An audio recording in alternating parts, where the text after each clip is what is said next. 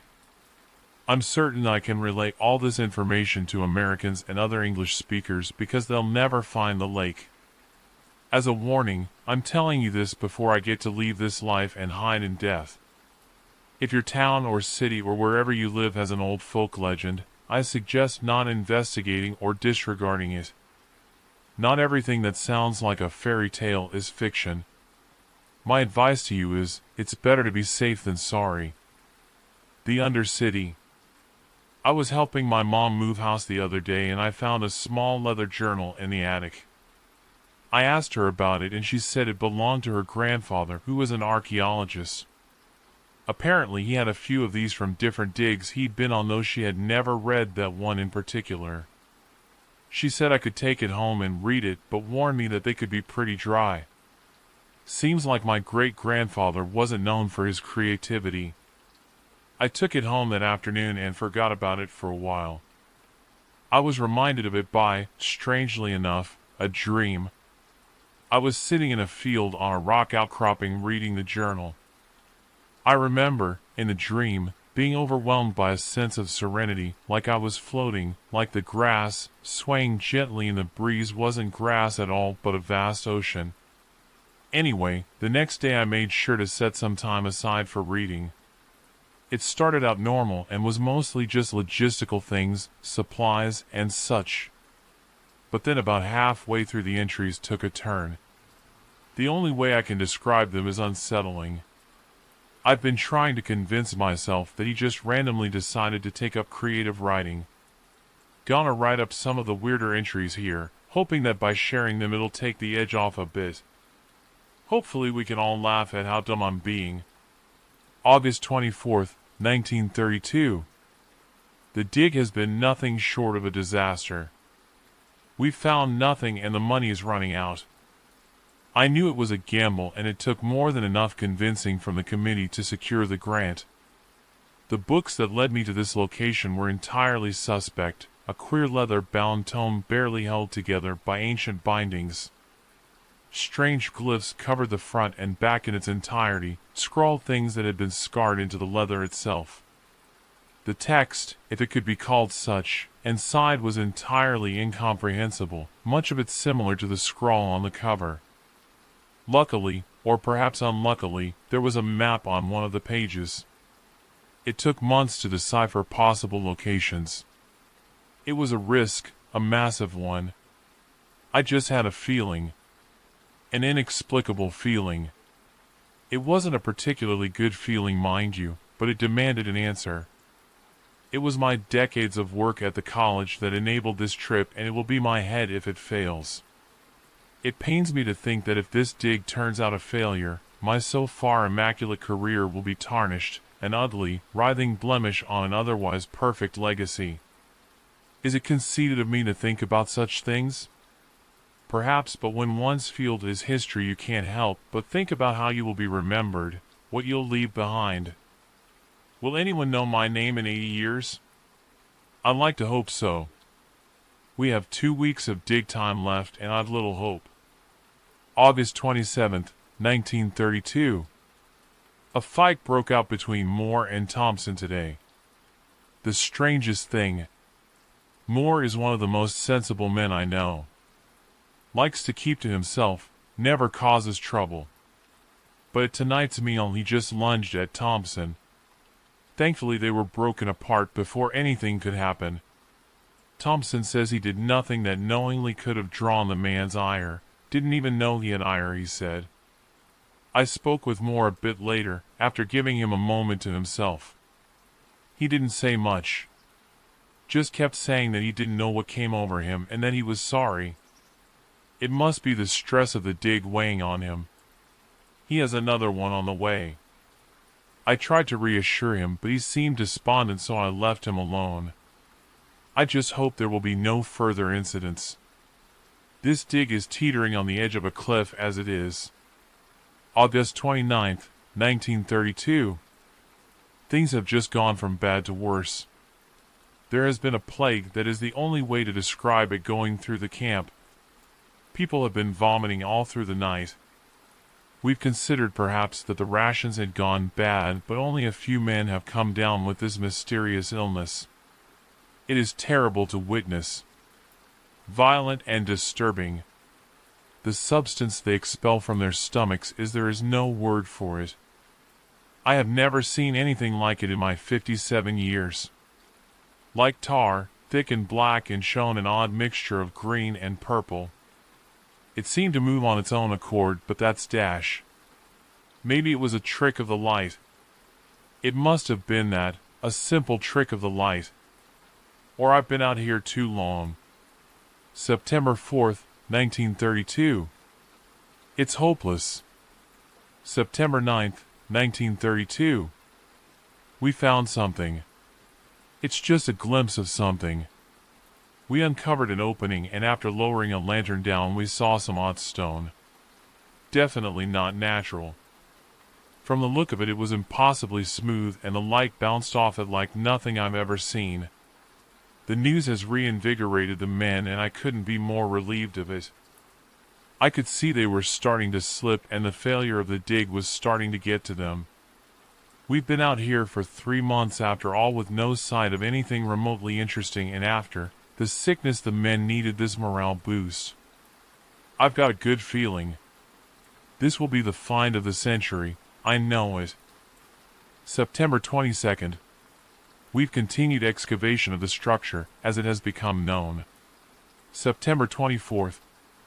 I have been examining the book that led us to this location, desperate for any sort of clues as to the nature of this ungodly structure, and it remains as endlessly vexing as it was before. I have studied the book, cover to cover, hoping to gain some insight, and each time proves fruitless, the odd runes seeming more and more a jumbled mess each time. I have found something that I seemingly have overlooked in my previous study of the book.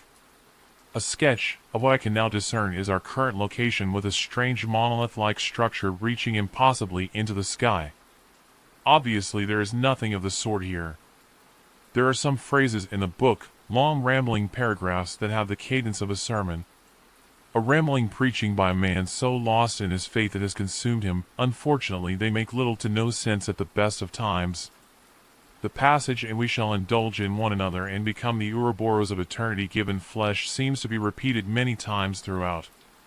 My current theory is that this structure is a place of worship, though to what deity I haven't the foggiest, a cathedral to the forgotten. I don't want to imagine the sort of twisted divinity that would demand such a place. September 34th. The dreams, they haunt my sleep, and I can't escape no matter how much I run. Disregard this entry. Lack of sleep. October 4th. It's colossal. 2 weeks of straight digging, and we haven't fully uncovered the structure. The walls reveal nothing. They are blank. Working near the stone is odd. You can see your reflection perfectly. But only that. Not the lanterns, not other people. It is truly odd. It has my stomach in knots. Looking into that mirror, you stand truly alone. October 9th. More and more questions and no answers. October 15th. I received a letter from my wife today, and the pain of my family's absence has hit me in a way that I didn't expect. The letter details my daughter's 8th birthday, which I have unfortunately missed due to this dig. Just as I regretfully missed her 1st, 4th, and 5th birthdays. The letter details her delight over my present, a small archaeology set that I put together, complete with brush and her own hat similar to the one I sport when I go on digs. My wife noted that she has refused to take off the hat for 5 days now. It pains me dearly that I can't spend these days with my family, but my career is something I hold very dear as well. November 6th. The excavation is almost complete. It has been an enormous undertaking, much more than any of us had anticipated. The area we are uncovering seems to be the front of the structure, having seemingly more decoration, though perhaps that isn't the best word for the odd patterns and curious carvings that line the wall. Queer swirling patterns that wind in on themselves and get lost and tangled. There seems to be no rhyme or reason to them, and my best men cannot make heads or tails of it. No idea of any possible time period or known civilization they could have come from. I can get lost in them for hours. The intricate detail, every inch I follow reveals new details and patterns only for it to abruptly end and for me to realize it had seemingly led me nowhere. While the patterns inspire a sense of wonder and vastness that simply cannot be put into words, the carvings inspire something much darker. Faceless heads have been carved into the rock, again, seemingly at random. Due to the previously stated reflective nature of the rock, looking into this blank visages you would find yourself staring out from the infinite void within, as if you yourself had been carved into the rock. It inspired an odd feeling of fate, or destiny, a silly notion that somehow I had been selected by something higher than my understanding to find this structure. A feeling slithered inside me, while staring into my own, seemingly black, eyes, that everything in my life, every choice and look and breath had been guided by an invisible hand. I am rambling. We estimate the size of the structure to be around 120 meters by 195 meters. November 17th. People are starting to talk about going home for the winter, and while it is disappointing, it is also understandable. The pain of missing my own family is starting to weigh heavy on me. The only two who seem to share my vision are Albertson, which is no surprise as he has always been my stalwart defender and loyal companion, and Moore, who has only become more and more withdrawn since his spat with Thompson. He has been taking his meals in his tent, seeming to prefer solitude. He seems to have lost some weight, though he brings his plate back empty after meals. Something to keep an eye on. November 27th. It is finally done. The structure has been fully excavated. It is glorious, more so than I could have ever imagined. A colossal monument of imposing nature, some 55 meters high. It is almost otherworldly in its design, like nothing I have seen before. From the ancient Romans to modern-day architects, nothing matches the alien nature of what I have witnessed. The stone is immaculate, which is impossible to even believe, but we scoured the outside of the structure and there wasn't a single nick or scratch to be found. No erosion from water damage, which is odd considering this area gets approximately 950 millimeters of rain a year on average. This is especially strange when taking into account the flat roof of the structure. Never in my years have I seen something like it. Our rough guess estimates of the size were close enough. They will be stated in full in the technical reports. As magnificent as the fully revealed structure is, this victory brings with it a new challenge. There is no entrance. The only thing that stands out from what has been newly uncovered is a 2.74-meter circle in the exact center of the front of the structure. The circle is entirely perfect. It is endlessly frustrating to be denied at this pivotal juncture. December 7th. Everyone else has left with the exception of Albertson and Moore. It feels childish of me to say, but the thought of being alone with the structure sent a powerful chill throughout my being, and to know that I've avoided such a scenario is the greatest of reliefs. Albertson and Moore have my endless thanks due to that fact alone. It is frustrating that our progress may slow with our lack of manpower and the increased caution that comes along with that, but myself as well as the others are determined to see this through and at the very least discover the inside of this intimidating structure. The entrance to the structure still manages to confound. The circular marking must be indicative of something, most simply an entryway of some kind, but remains resolutely obscure. Many of the men had suggested digging through the wall, but I wouldn't allow it. It was something that I had considered briefly but had discarded as something too drastic at the current moment. Both Albertson and Moore had agreed with me, though Moore's reasoning of it being a great sacrilege stood stark in my mind and had taken root in an uncomfortable way.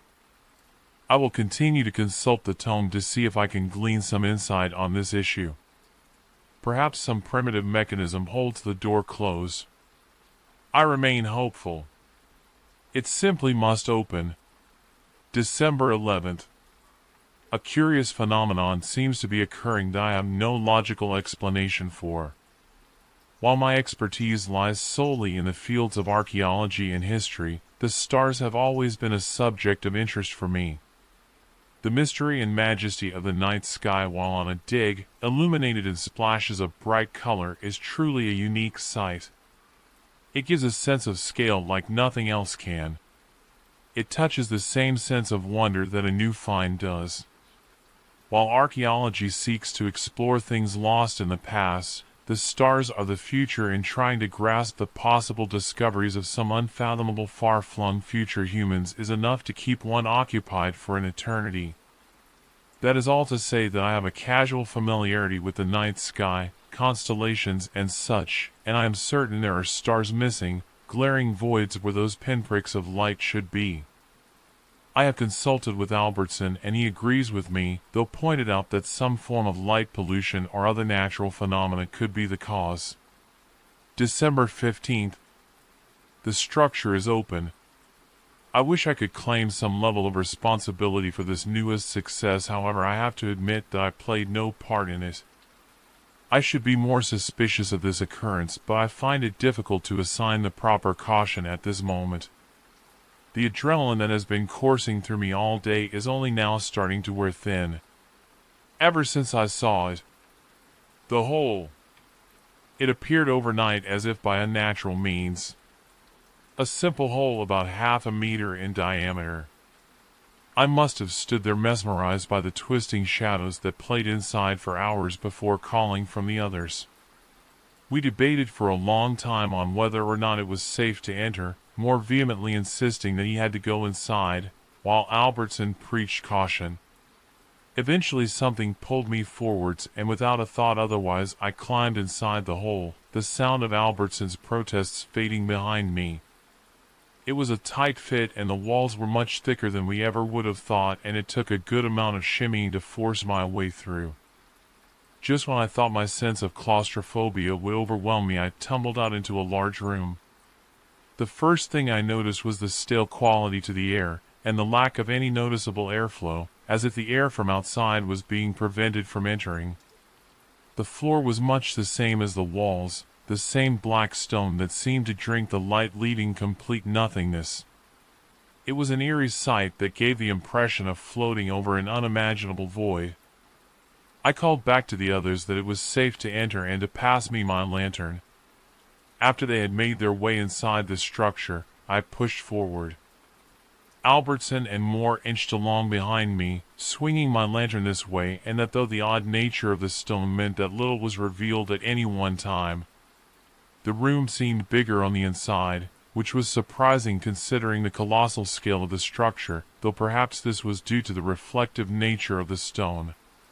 The first thing we found was odd. A small pillar, about a meter across. It jutted out from the darkness, a shadow against shadow, made from the same queer stone. The most peculiar thing about it was that it didn't go all the way to the ceiling.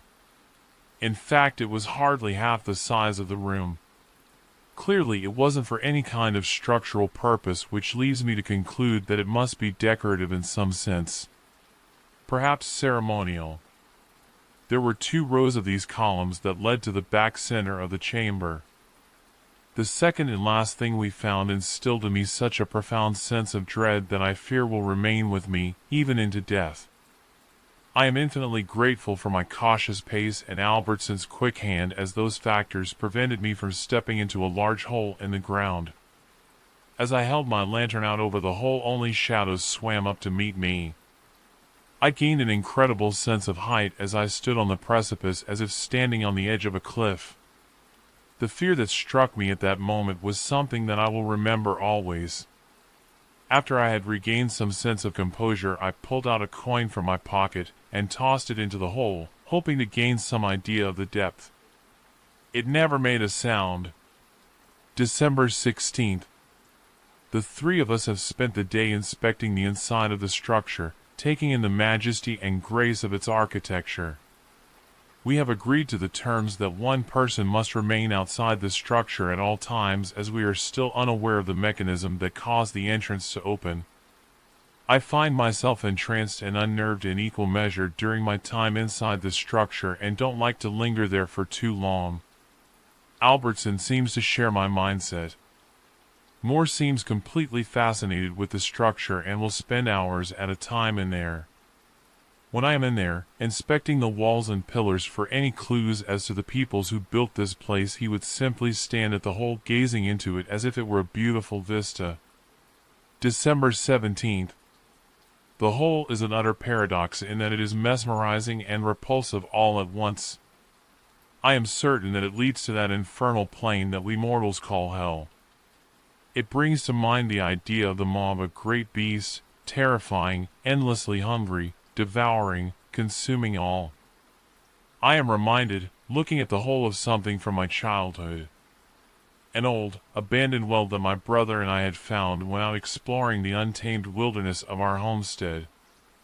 I, immediately, was fearful of the well, my small childish mind not able to comprehend that the well wasn't an inescapable chasm of pure darkness. A place that could hold untold horrors, creatures of purest evil. My brother delighted in scaring me with stories of the monster in the well. I only grew out of my fear once I was slightly older and returned to the well with a torch. I lit the torch, tossing it in the well, illuminating the shadowy recesses that haunted my mind. Once I had seen there was nothing there, my fear easily dissipated. Looking at the hole, I'm reminded of the moment I first laid eyes upon that well, and despite the fact that I'm now a man grown, it instills in me the same horrible terror. I told this to Albertson, and while I punctuated my tale with a small chuckle to try and relieve the tension of it, the uneasy look on his face told me I had failed. He suggested we throw one of the spare lanterns down the hole. Whether he thought that we would find nothing or a horrific nightmare in the illumination, I wasn't sure. I dropped my lantern into the hole what seems like days ago. I can still see the pinprick of light, as if a single star in an empty night sky. December 18th. I woke up to a terrible sound, a ghastly wailing that struck my soul like a violent attack. Rushing out of my tent, I came face to face with a stricken Albertson, a mirror of my equal mixture of confusion and discomfort. The sound was continuous, a horrible sound that I couldn't picture coming from something human. It came from the structure. We shared a look of trepidation before rushing over there. There was a moment of deliberation, both of us unwilling to go first before I pushed myself forward, squeezing my way through the entrance and into the structure. When I emerged on the other side, what I found scarred my mind in a way I couldn't have imagined. The noise was coming from Moore, a deep, unsettling moaning that echoed off the walls to create a cacophony of sound, hundreds of voices joining as to create a terrible dirge, a solemn hymn to that terrible place. The song was deafening, as if all the souls of the damned were screaming out to me, pleading. Moore was kneeling before the hole, the arms held aloft as if in great exultation. His face, lit by the harsh light of his lantern that rested by his knees, was a paradox of light and dark, frozen in a twisted mockery of jubilation. For a moment, as my eyes adjusted to the intense darkness, I could have sworn I saw a sea of robed figures standing in the room. I rushed over to him and shook him desperately, wanting nothing more than for that terrible noise to stop. It felt as if the sound was seeping into me, and when it finally stopped, it didn't retreat right away, it stayed with me. The man looked at me, but it felt as if he was seeing me from the bottom of a deep well, the water distorting his vision. I had the momentary thought, however much shame it brings me now, to throw the man into the hole, anything to stop that damned sound. Finally, my frustration peaked and I struck the man across the face. The spell seemed to be broken and he blinked awake from whatever fugue state he was in. Albertson and I helped Moore back to his tent where he collapsed on his cot. December 19th. Moore awoke in the middle of the night raving, his voice a shrill screeching that infected the night. He kept saying that he had to be inside the cathedral and that it was almost time. He spoke of the face of divinity, of eternity, and said that they shall indulge in one another. He preached about a grand city built by majestic beings, an ode to a holy pantheon of things so unimaginably vast that the human mind would shatter under the weight of their grace. He muttered about a dream that lasted an eternity, a gift from something deep in the annals' existence, a quiver in the miasma of a newly born universe. He cried out about a vast antediluvian realm, where angelic beings made glorious music, a holy ode to life. He called it the Undercity. When I finally managed to calm the man and return him to his tent, he just kept repeating the words, "It's time." December 20th. As I was watching over Moore's tent in the late afternoon, as the sun dipped behind the hills and the darkness started to infect the sky, I heard a sound. At first I thought it was just the wind, then convinced myself it was simply my mind playing tricks on me. Eventually I had to admit to myself that what I heard had started out as a low groan had progressed into a bone-chilling wail, filled with a terrible anger. The sound was so excruciating, so all-encompassing, so suffocating, that all I could do was sit in place, staring straight ahead into the dirt and pray to the great Lord above that I would never encounter whatever was making that sound. It sounded as it came to me from across such a vast distance that I couldn't possibly fathom. It felt like it lasted for an eternity. It was as if the sound reached inside of me and dragged some part of me out, into that place, down that hole, lost to the mortal world forever. Eventually the sound died down and I still dare not move. I sat there for what ended up being hours, until the rustling of the Albertsons' tent broke me from my trance. He and I exchanged no words in the wake of what I know we both heard. I retreated to my rent while he took over the watch of Moore's tent. December 21st. What I have witnessed today will forever be scarred into my mind, the hideous consequence of an attack from some unimaginable horror. I awoke to the sound of a terrified scream that invaded my mind like a parasite. Quickly exiting my tent, I came face to face with Albertson. We both wore mirrored expressions of a most solemn dread. In our minds at that moment we knew without a doubt that the sound was coming from Moore and that he was inside the structure. We both rushed to the entrance of the structure, and after a moment's hesitation, a shared look of trepidation between myself and my long-trusted companion, I pushed myself through the small passageway that served as the entrance to the structure. Halfway through, a paralyzing wave of claustrophobia passed over me, and the terrifying sense that if I passed through the tunnel I would be irreversibly altered coursed through me.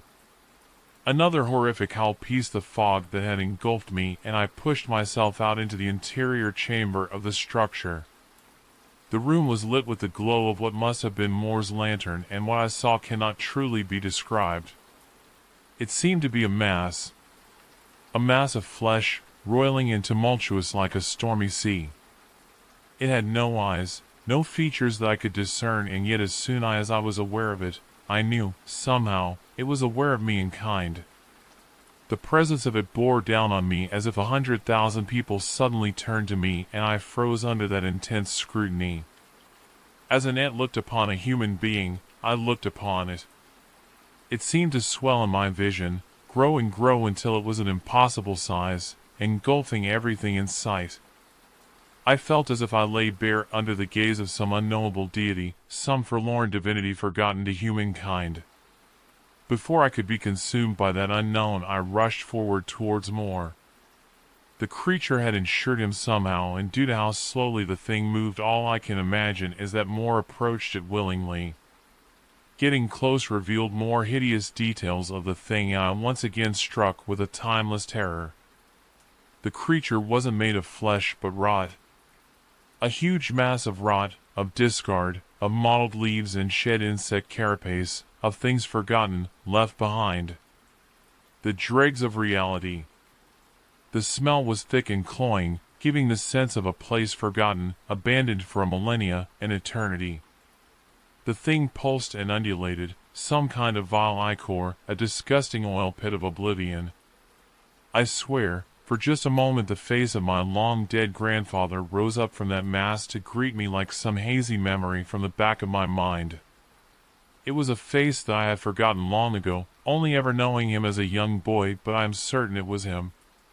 The sound of my name reached me, and I realized that Moore was wailing, crying out for my help, arm outstretched towards me. I reached out and grasped the man's arm with my own, but at that moment I realized something was wrong with more.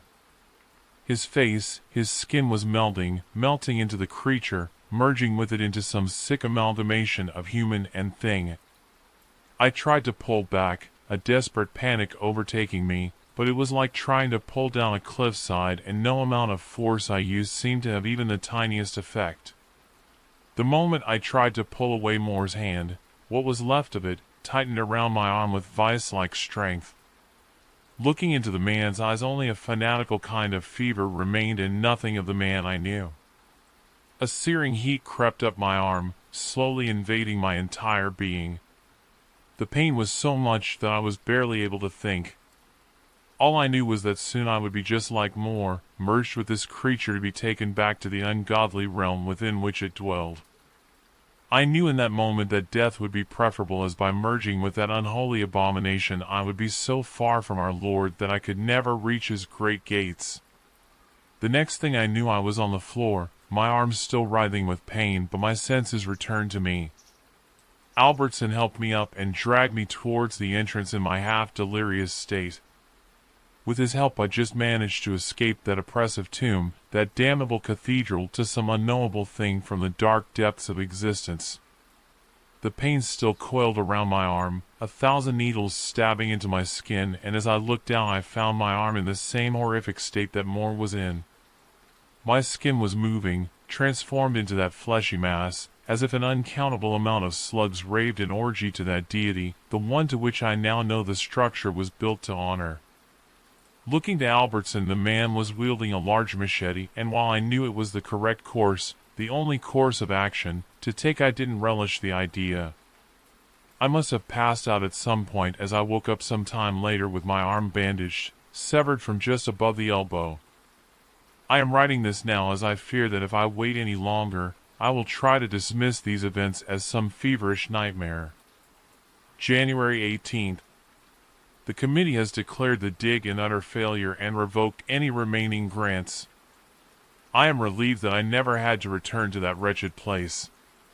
The committee sent someone back to the site to collect the equipment and claimed to find no evidence of the structure. I am reluctant to return to the site myself to confirm this. The men don't remember the structure. Only Albertson and I, and perhaps Moore, if, as I suspect, he still exists in some form, have any recollection of the events pertaining to the structure. Both myself and Albertson are content to go along with this story. What we found inside that pit should remain buried, though I suspect it shall not. It will find a way out. Last Halloween I was stalked by the devil. I was working the closing shift at Footworks, the shoe store crammed into the far corner of the Chapel Hills Mall. Halloween was supposed to be a night of fun, but instead, I was stuck stocking sneakers for minimum wage. I only had a half hour left on my shift, and I could feel the seconds crawling by. The clock on my phone felt frozen at 7:30 p.m. I drummed my fingers on the counter, trying to stay awake. My manager, who was supposed to help close, had ducked out for an early smoke break and never came back. Most of the customers had already thinned out, but there were still a few stragglers wandering around the mall. My phone buzzed in my pocket. A text from my friend Ben. "Ben, yo, you coming tonight or what?" I sighed. I'd been dodging the question all day. Ben's Halloween party was supposed to be the big event of the night. Half of the school was going, including all of my friends. But I hadn't planned on going. After my shift was over, all I really wanted to do was just crash in my bed. I started typing, probably not, when another text popped up. "Ben, don't be lame, man, it's Halloween." I stared at the screen, my finger hovering over the keyboard. It had been a while since I'd done anything fun, and even though I didn't have a costume, I could probably grab something cheap from the Halloween store on the way. I wasn't exactly Mr. Social, but maybe it wouldn't hurt to get out of the house for once. "Yo," a voice called from the store entrance, breaking my introspection. I looked up and saw Ben and Derek walking into the store like they owned the place. Ben flashed a grin, his hands stuffed in his pockets. "Come on, bro. You're not getting out of this one." "You're coming tonight," Ben said, leaning against the counter. Derek nodded, smirking. "Yeah, man, you never come to anything. You didn't show up last year either." "Look," I started, "I'm just tired, and I don't even have a costume, and I don't even have time to dash." "You've got time," Ben interrupted. "The party doesn't start until 10. Grab something cheap and just show up. It's not like you have anything better to do." I sighed. They weren't wrong. As much as I wanted to protest, I started to give in to the pressure. Ben raised an eyebrow, a smirk growing on his face, anticipating my answer. "Fine," I muttered. "I'll come. But I probably won't stay long." "Yes." "There he is," Ben grinned, patting me on the shoulder. "You're gonna have a good time, bud, trust me." Derek glanced at his watch. "All right, well, we're heading out. See you there." I watched them leave, their laughter fading as they disappeared out of the mall. I wasn't sure I believed Ben about having a good time, but I was locked in now. I just had to make it through the last stretch of my shift, grab a costume, and then down a few drinks to make the night more tolerable. The mall was basically empty now. Most of the other stores were now closed, and the place began to get a little darker as more and more lights were turned off. I started mentally checking off the closing tasks, sweep the floor, cash out the register. Routine stuff. As I was counting the minutes to clock out, something caught my eye near the entrance. A person stood there, just outside the store, facing me. They were in a Halloween costume. A creepy red latex devil mask, which had a large pointy nose and a cartoonish wide smile which reached ear to ear. Small black horns protruded from the top of the mask. It looked pretty realistic, like one of those expensive movie-quality masks. Had it not been so startling, it would have actually been pretty impressive. The mask was paired with a mismatched black and red suit that looks like it was put together from pieces found at a thrift store. At first, I assumed it was just a last-minute shopper, or someone probably killing time before heading to a party. But they stood completely still, facing me, not moving. Not browsing. Not shopping. Just standing there. I felt my chest tighten. There was no reason to be freaked out by some weirdo in a Halloween costume, but something about them made the hairs on the back of my neck stand up. The way they were just standing still, watching me, began to eat away at my nerves. I was about to tell him, "We're closed," when he turned, slowly, deliberately, and walked away. I just stared, frozen in place. His steps were slow, measured, almost robotic as he disappeared out of sight. I exhaled, realizing I'd been holding my breath the entire time. What the hell was that about? I thought. Just some creep messing around, probably. It was Halloween, after all. I shook it off, trying to refocus on closing the store and getting out of there. But every few seconds, I found myself glancing toward the entrance, half expecting to see that creepy guy in a devil mask there again, watching me. By the time I finally clocked out, I was beat, and my nerves were shot. I made my way out of the now empty mall toward my car, checking behind my shoulder every few seconds. I safely made it to my car, now fully convinced that the person, whoever it was simply messing around with me. I brushed off the feeling and headed to the Halloween store to pick up a costume for the party. The Halloween store was one of those pop-up stores that showed up every year, taking over abandoned sporting goods stores and the like. I pushed open the door and stepped inside, a chime sounding ringing loudly in the nearly empty store. The place was a mess.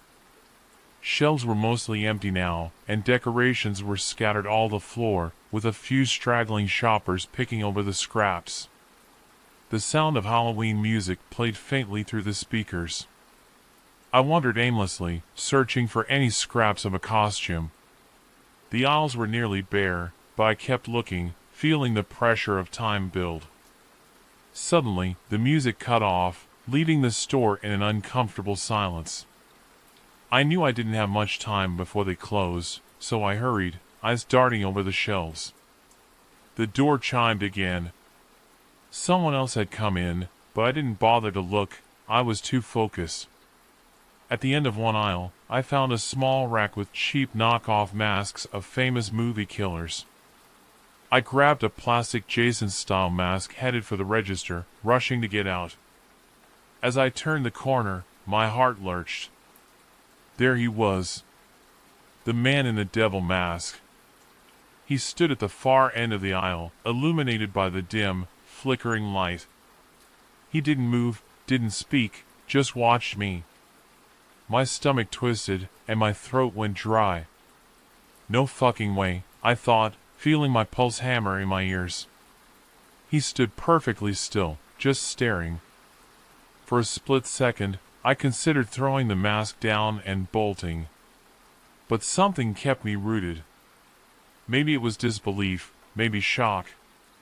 I told myself it was a coincidence, forcing my legs to carry me to the front. The cashier barely looked up from his phone as I approached, too busy scrolling through his phone. My skin crawled as I sensed the man in the devil mask moving closer, his eyes locked on me. I could feel it, the weight of his stare boring into me. Just this, I muttered, tossing the cheap mask onto the counter. It felt so pointless, but at least I wouldn't show up to Ben's party without something. The cashier rang it up slowly, the beeps of the register cutting through the heavy silence. I kept my head down, resisting the urge to look back, but I knew he was still watching me. "That'll be $10.53, the cashier said, snapping his gum, finally glancing up at me. I handed him the crumpled bills, my hand shaking slightly as I grabbed the change and shoved the mask into a bag. Without another word, I made a quick escape toward the exit. The bell chimed again as I pushed through the door, and the cold night air hit me like a splash of water. I exhaled sharply, tension easing from my shoulders. Instinctively, I glanced over my shoulder, half expecting to see him, the man in the devil mask, standing at the entrance, following me still. But there was nothing. Just the empty store and a couple of people loitering on the sidewalk. He was gone. Again. I shook my head and got in my car. I kept reminding myself, it's Halloween. Creepiness was just part of it. And besides, I had bigger things to worry about, like not making an idiot of myself at Ben's party. By the time I got to Ben's place, the party was already in full swing. Cars were parked up and down the block, and I could hear the bass from the music thumping before I even stepped out of my car. The house was decorated to the nines, fake cobwebs hanging from the trees, jack-o'-lanterns lining the walkway, and orange lights flickering in the windows. I could hear Rob Zombie's Dragula blasting from inside the house. I pulled the plastic hockey mask out of the bag and slipped it over my face. It wasn't much, but it would do. I didn't feel like going all out for this party anyway. I just wanted to blend in, have a few drinks, and hopefully avoid any awkward moments with people. The front door was wide open, and people were spilling out into the yard, already tipsy and laughing too loud. I stepped inside, and the smell of beer and sweat hitting me immediately. Ben's living room was packed, people in costumes, some elaborate and some as half-assed as mine, dancing, drinking, and yelling over the blaring music. "Hey! You actually came!" Ben appeared out of nowhere, clapping me on the back hard enough to nearly knock me over. He was wearing a vampire costume, complete with fake blood dripping from his mouth. "Yeah, well, you didn't really give me a choice," I said jokingly, raising my voice to be heard over the music. Here, grab a drink, Ben shouted, shoving a plastic cup of beer into my hand before I could protest.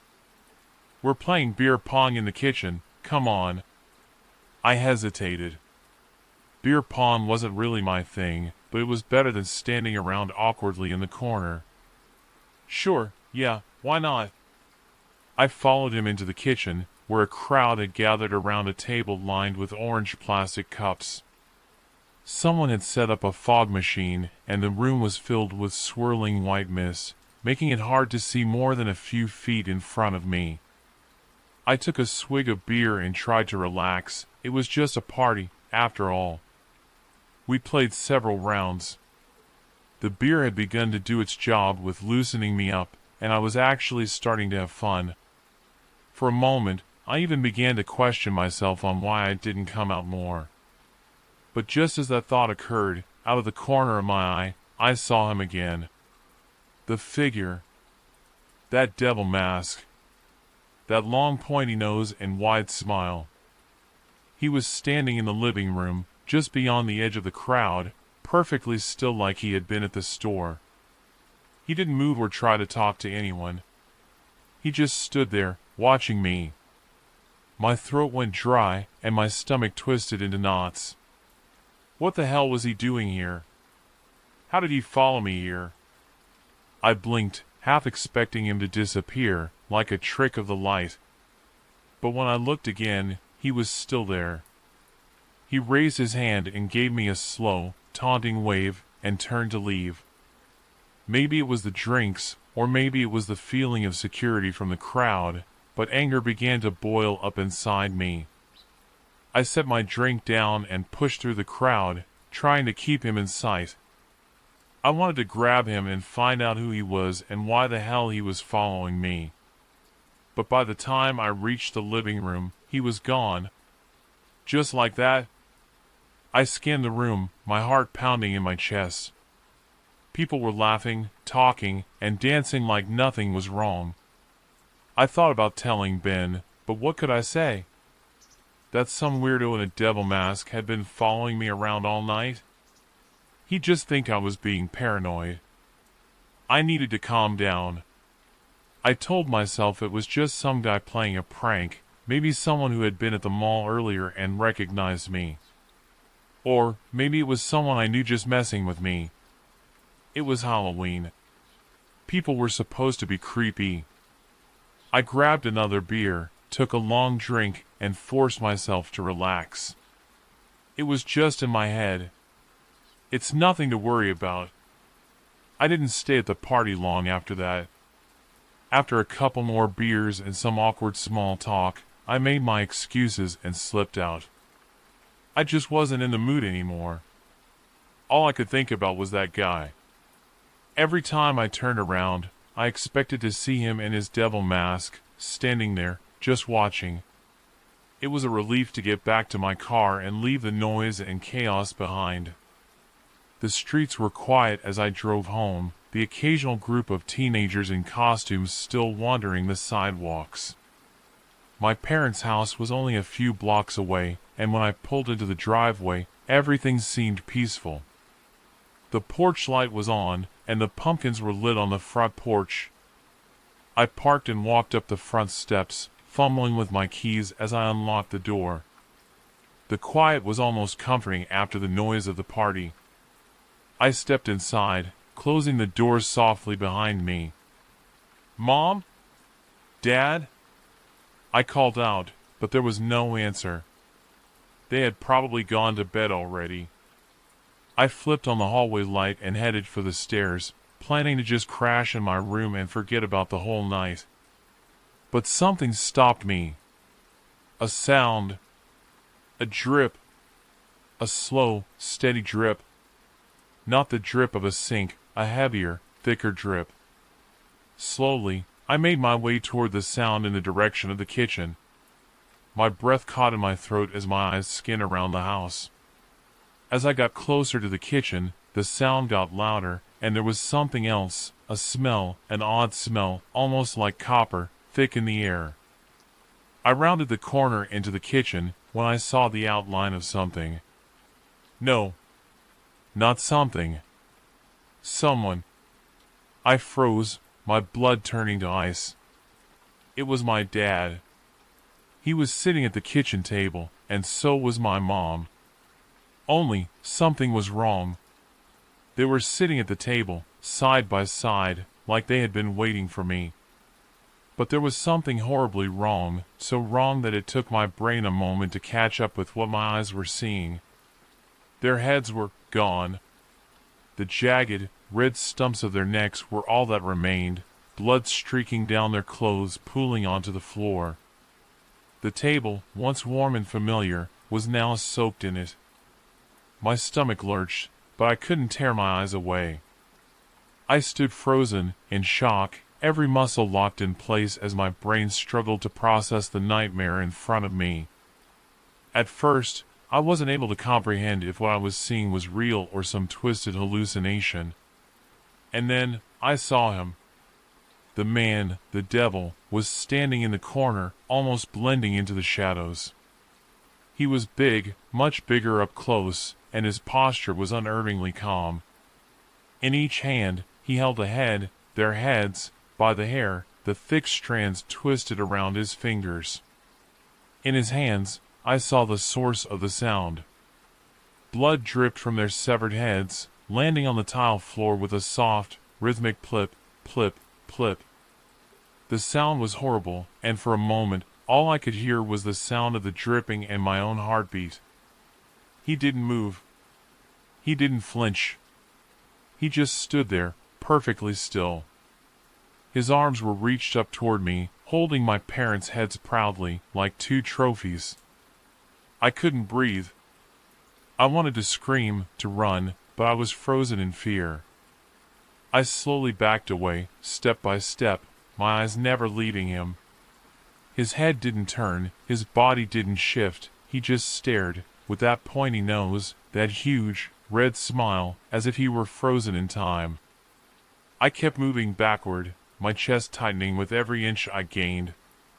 The last thing I saw before I turned and ran was the man still standing there in the corner, heads dangling from his hands, utterly motionless, his cold eyes boring into me. He never moved, and somehow, that was worse. I turned and ran. I didn't stop until I was halfway down the street, gasping for breath, my hands shaking as I fumbled for my phone. My fingers barely worked as I dialed 911, my voice trembling as I told the operator what had happened. When the police arrived, the house was empty. The man, the devil, was gone. They never found him. The police chalked it up to some kind of gruesome home invasion. But I knew the truth. He had been following me the whole night, maybe longer, watching, waiting for the perfect moment. He had wanted me to see. To know. He chose me for some reason. That was last Halloween, when my life was forever changed. I'm terrified he is going to come back for me this Halloween. I'm terrified that at any moment, I'm going to see that mask again.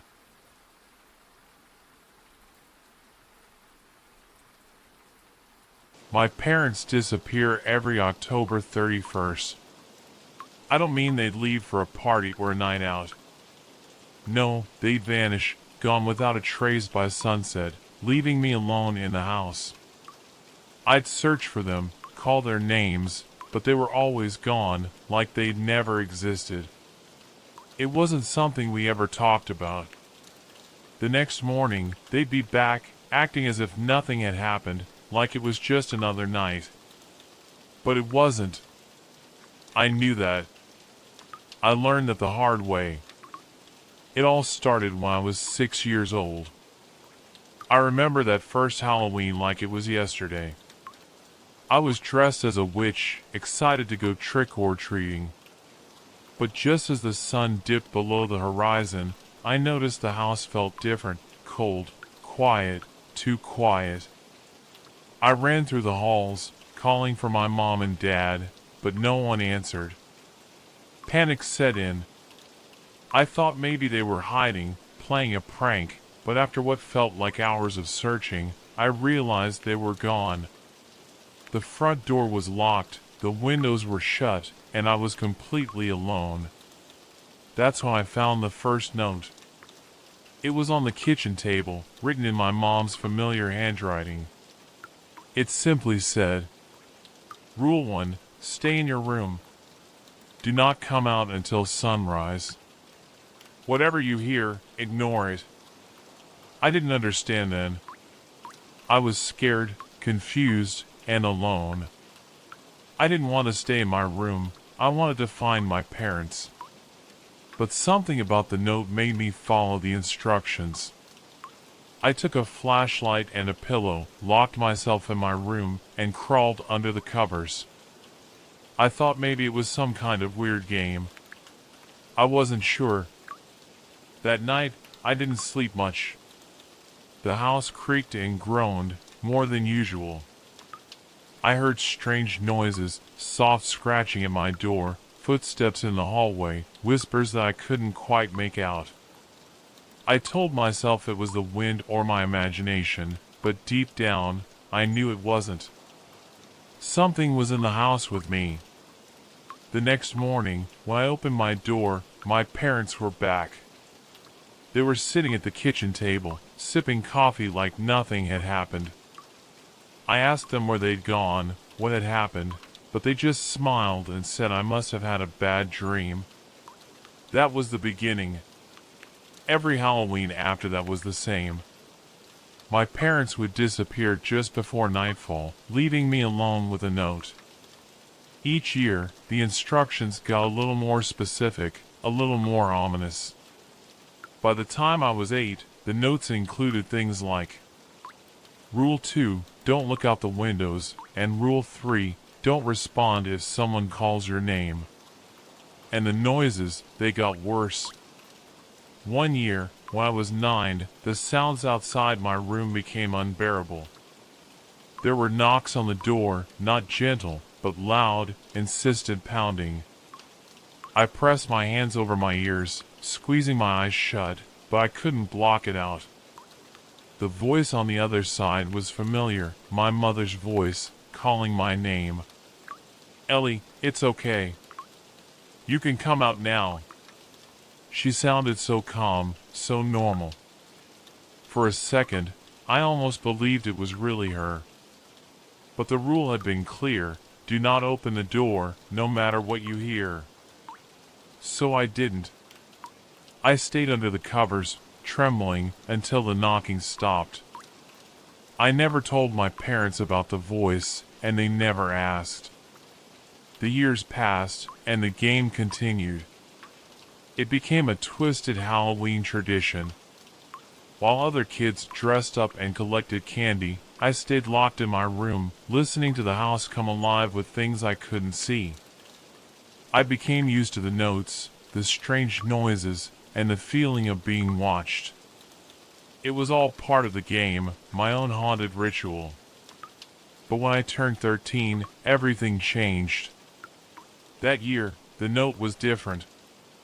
I found it on my bed just as the sun was setting, but instead of the usual instructions, it said, "Rule 4, there's something new in the house tonight. Be careful." I didn't know what that meant, but the moment I read it, I felt a chill run down my spine. Something new? What did that mean? I locked my door, as usual, and tried to settle in for the night, but I couldn't shake the feeling that something was terribly wrong. The noises started earlier than usual. At first, it was the familiar creaks and footsteps. I'd gotten used to those. But then, there was something else, breathing. I could hear it, low and heavy, just outside my door. It wasn't human. It was too slow, too deep. I pressed myself against the headboard, clutching my flashlight like a weapon, even though I knew it wouldn't help. The breathing moved away after a while, but then came the scratching. It wasn't at my door this time, it was coming from inside my room. I whipped the flashlight around, scanning the walls, the ceiling, but there was nothing. The scratching grew louder, closer, until it felt like it was coming from beneath my bed. My heart pounded in my chest, my throat dry with fear. I didn't dare look under the bed. I was too scared of what I might find. The scratching stopped abruptly, replaced by a soft, childlike giggle. The sound of it froze the blood in my veins. It wasn't me. It wasn't my parents. Something was in the room with me. I backed up against the wall, holding the flashlight out in front of me like it could protect me from whatever was there. The giggling continued, soft and mocking. I whispered to myself, "It's not real. It's just a game." But I didn't believe it anymore. Suddenly, there was a loud bang on the door. The whole room seemed to shake with the force of it. I dropped the flashlight, plunging myself into darkness. The breathing was back, but this time, it was right outside my door. Bang! Another hit. The door shuddered. Bang! The lock rattled. Whatever was out there was trying to get in. I scrambled to pick up the flashlight, but my hands were shaking so badly I could barely hold it. The banging grew more violent, each hit sounding like the door was about to give in. And then, just as suddenly as it started, it stopped. Silence. Pure, deafening silence. I held my breath, waiting, listening for any sign of movement. Then, the voice returned, soft and sweet, like honey. "Ellie, it's okay. You can come out now." It was my mother's voice again, but this time, I knew it wasn't her. I didn't answer. I didn't move. I just sat there, frozen in fear, praying for the night to end. The voice called out again, more insistent this time. "Ellie, don't be scared. It's just a game." My hands were trembling, and I could barely hold onto the flashlight. The voice kept calling, but I stayed silent. I knew the rules. I knew I couldn't open the door. But then, something strange happened. The door, it began to unlock. I heard the soft click of the lock turning, and the handle slowly twisted. "No," I whispered, pressing myself further against the wall, willing the door to stay shut. But it was too late. The door creaked open, just a crack, but enough for me to see a shadow in the hallway, something tall and thin, its limbs too long, its fingers clawed. It wasn't my mother. The creature stood in the doorway, unmoving, watching me. I could feel its eyes on me, even though I couldn't see its face. My heart was pounding in my chest, and I felt like I might pass out. And then, just as it stepped forward, the first rays of sunlight crept through the window. The creature recoiled, hissing like an animal, and within seconds, it was gone. The door slammed shut, and the house was quiet again. I didn't leave my room until the sun was fully up. When I finally opened the door, the house was just as it had been the night before, silent, empty, as if nothing had happened. My parents were back, sitting at the kitchen table, drinking coffee like they always did. I stumbled in, shaken and pale, and told them everything, the creature, the scratching, the voice that wasn't my mother's. They just looked at me, exchanged glances, and then my dad laughed softly. "You must have had a bad dream," he said, shaking his head. "Nothing like that happened, Ellie. It was just your imagination." My mom smiled that same strange smile and added, "You're safe now. It's over." But I knew better. I knew it wasn't just a dream. The fear, the things I'd heard and seen, they were real. They had to be. My parents didn't believe me, they never did, and that was the most terrifying part. Now, as an adult with children of my own, I know the truth. Whatever haunted me in that house, whatever played that sick game, it's still out there, waiting.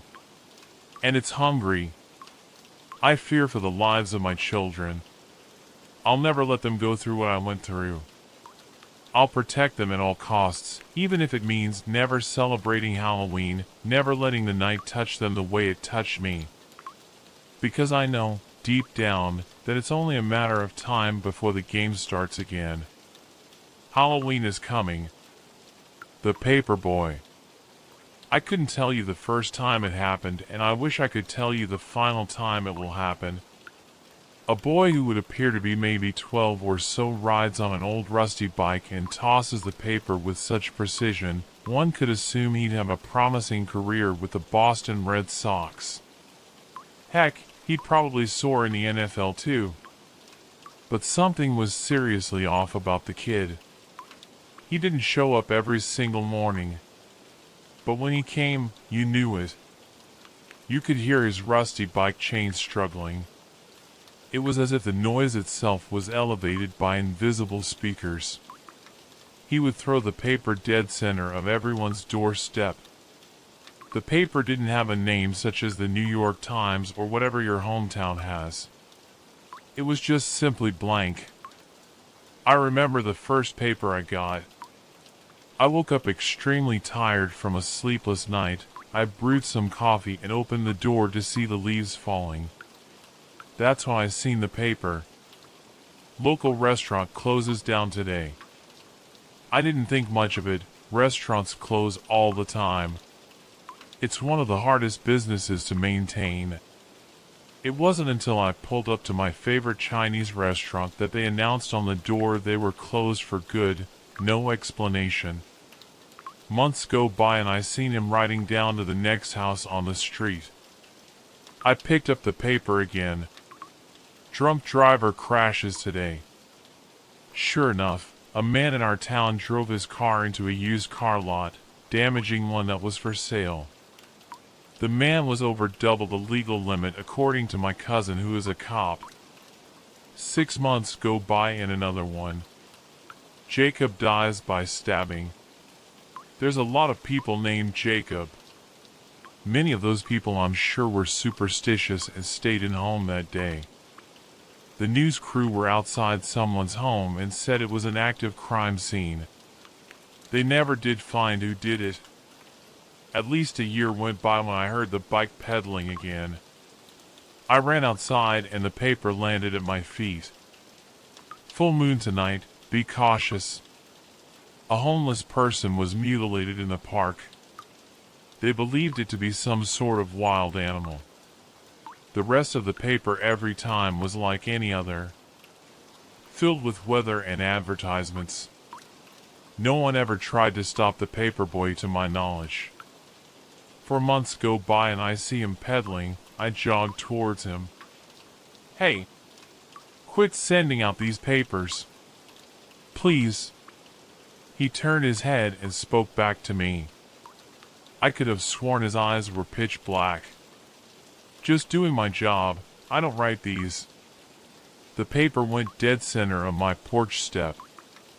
Factory supervisor involved in terrible accident.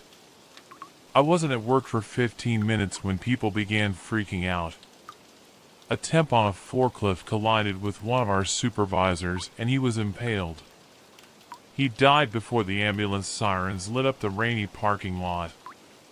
I don't know what made me think it was a great idea, but a year and a half goes by when I spotted him again. I charged towards him on his bike and he tossed a paper so hard, it knocked me flat on my back. Just wait until you get the next one. You'll regret doing that.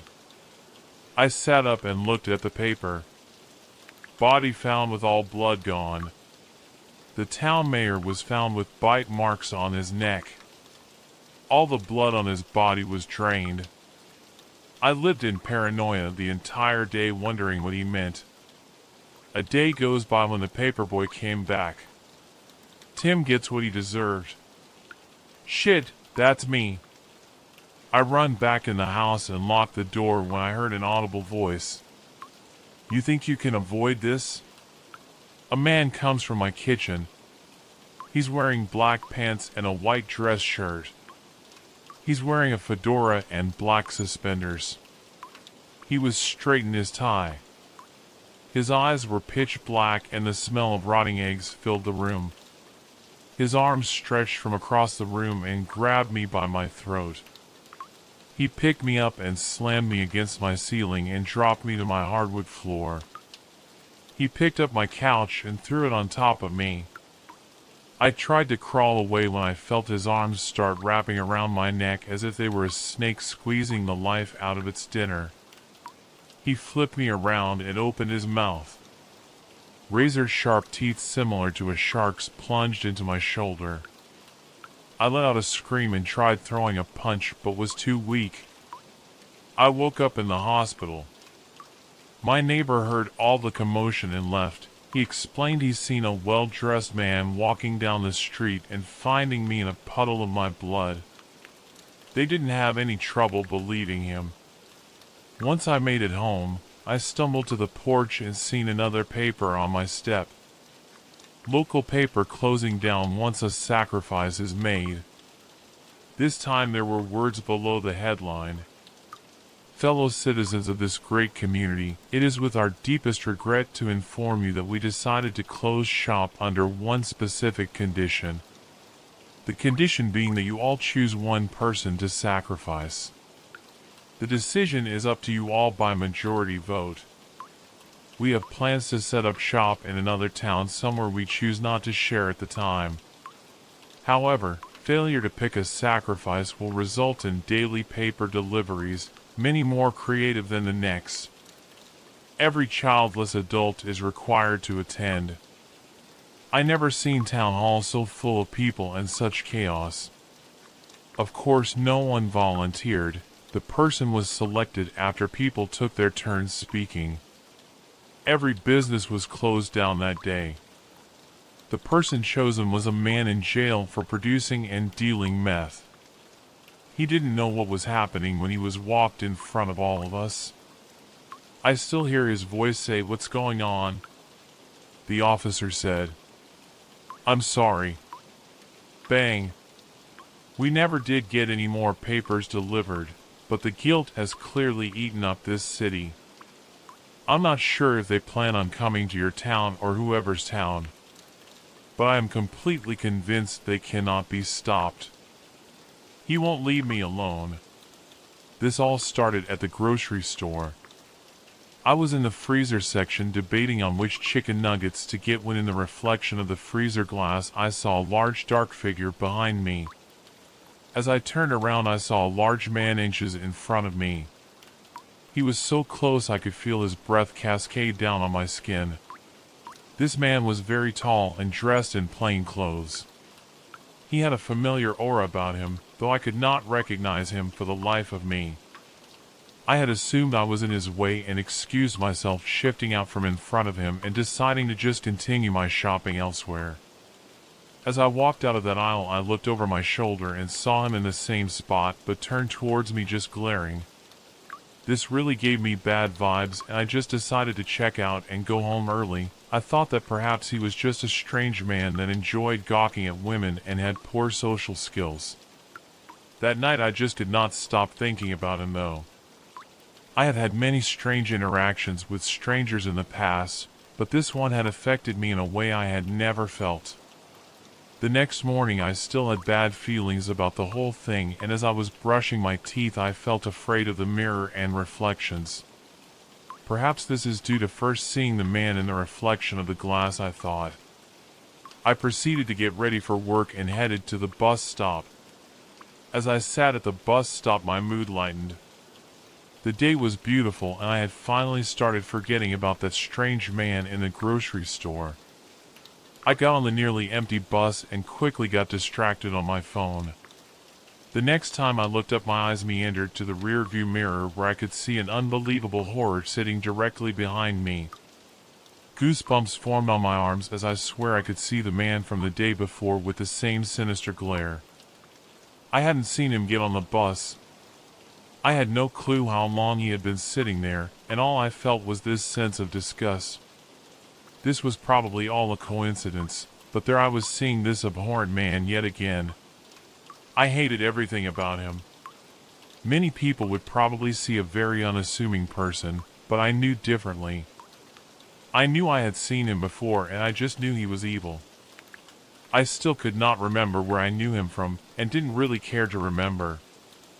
I got off the bus at a stop one before my normal stop, terrified of the idea of him knowing where I work. I was also terrified he would follow me off the bus. Luckily, when I got off he stayed on. I saw him staring at me through the window with that same horrific look. I knew this look had to be of longing, of envy, of lust. Why else would he stare in such a way? He wanted me, I could tell. In that moment it felt like I could read his mind, as if our minds were the same. I could understand every nuance of thoughts behind those cruel eyes. I sat at work feeling paranoid and uneasy all day. Every noise I heard would make me jump and look around. I kept staring out the window, terrified I would see him staring back at me, and every now and then I could swear I saw him in the reflection of the glass, either standing behind me or next to me. I knew he wanted me.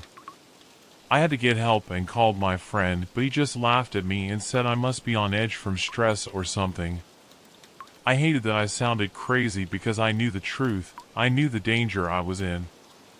I also tried telling my boss, but she just asked if I needed some time off and also suggested it was stress related.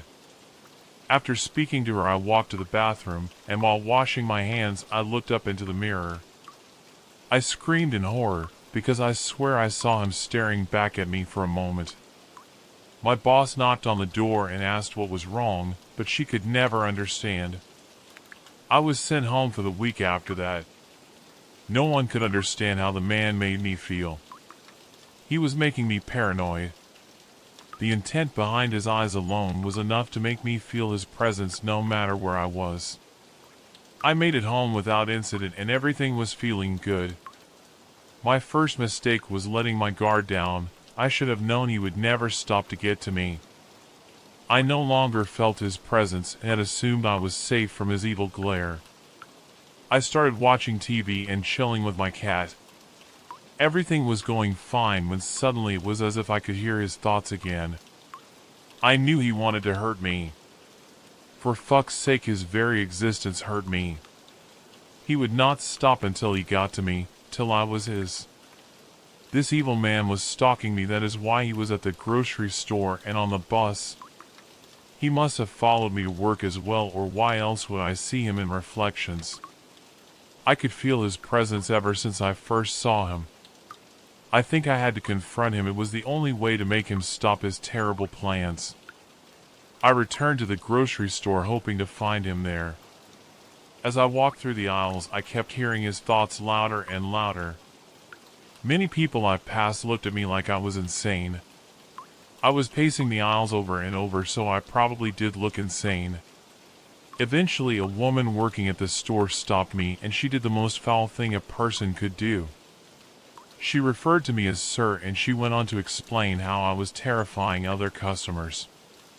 She cited my large stature and rude look in my eyes as reasons why. This cruel woman could see the man in me. Had he taken me already? Was I too late to confront him? I looked over at the reflection on the glass of the freezer aisle. Instead of seeing him next to me like before, he was on top of me, or he was me. I fled the store, just trying to run home to get away from that foul man. I knew he wanted to hurt me. Why would that lady mistake me for him? Why would I mistake myself for him? What is happening to me? His perverse thoughts wouldn't leave my head. I made it home in record time, rushing inside and to the bathroom mirror. Gazing into the mirror, I could see my femininity return to me.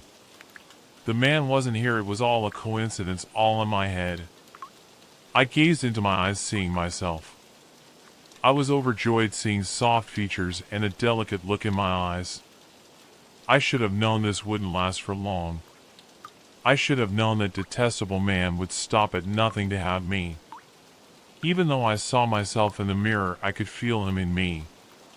I could hear his thoughts. He wanted me. He wanted to be me. I had to confront him right then. I started scraping into my own skin on my face, thinking I could either pull him out or anger him by ruining my beauty.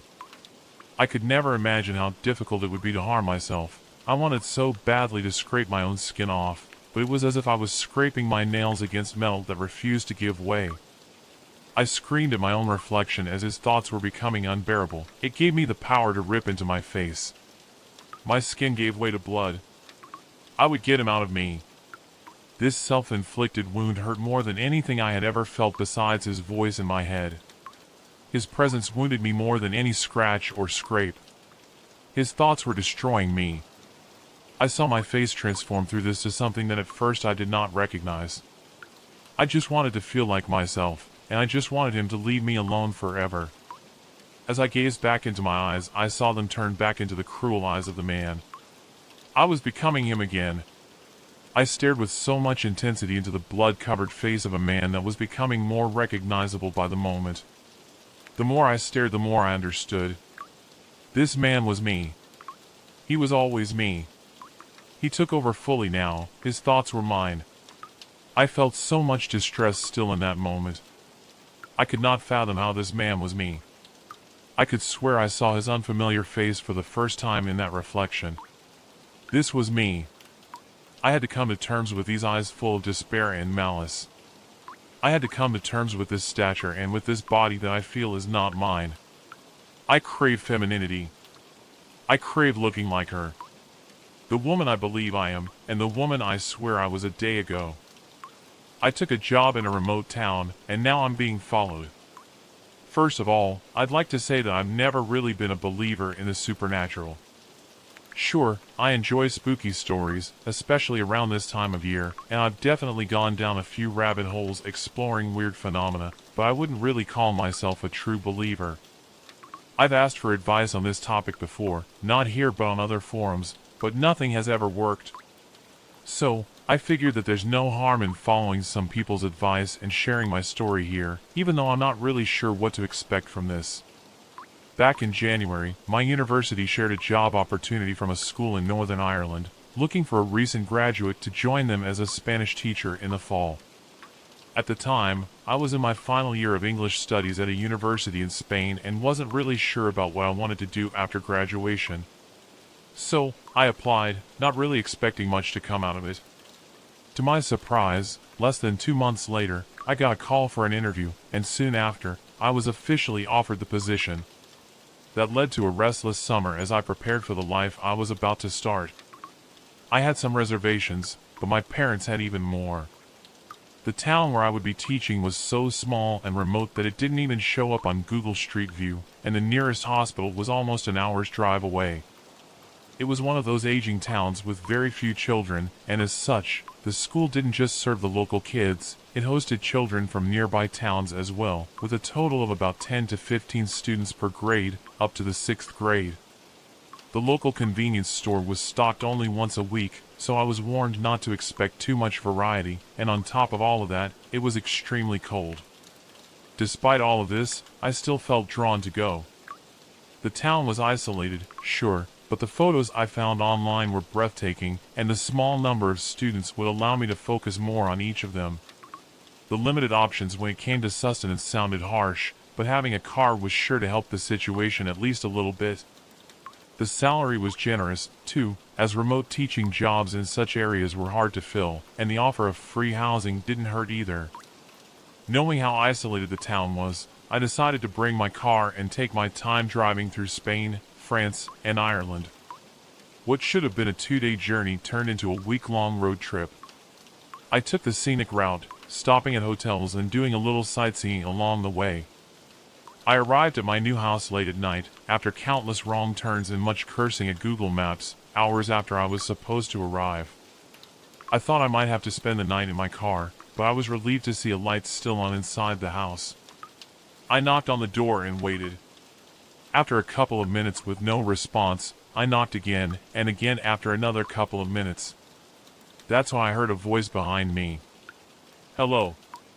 I gasped and quickly whipped around, my heart pounding. The voice belonged to a man. He was tall, but not intimidatingly so, with neatly combed dark brown hair that looked oddly perfect in the midst of the howling wind. He looked at me like I was some kind of intruder. "Can I help you?" he asked, his tone laced with annoyance. Still trying to calm down, I replied, "Hi." "No, that's okay, thank you. I'm just waiting for someone to open the door." He gave me a look that made me feel like the stupidest person on earth. "There's no one in there," he said, matter-of-factly. "And nobody here takes well to intruders," so he stepped forward, grabbed my arm, and began pulling me toward my car. "Wait! Wait!" I yanked my arm free and crossed them over my chest. "I'm not an intruder, thank you very much.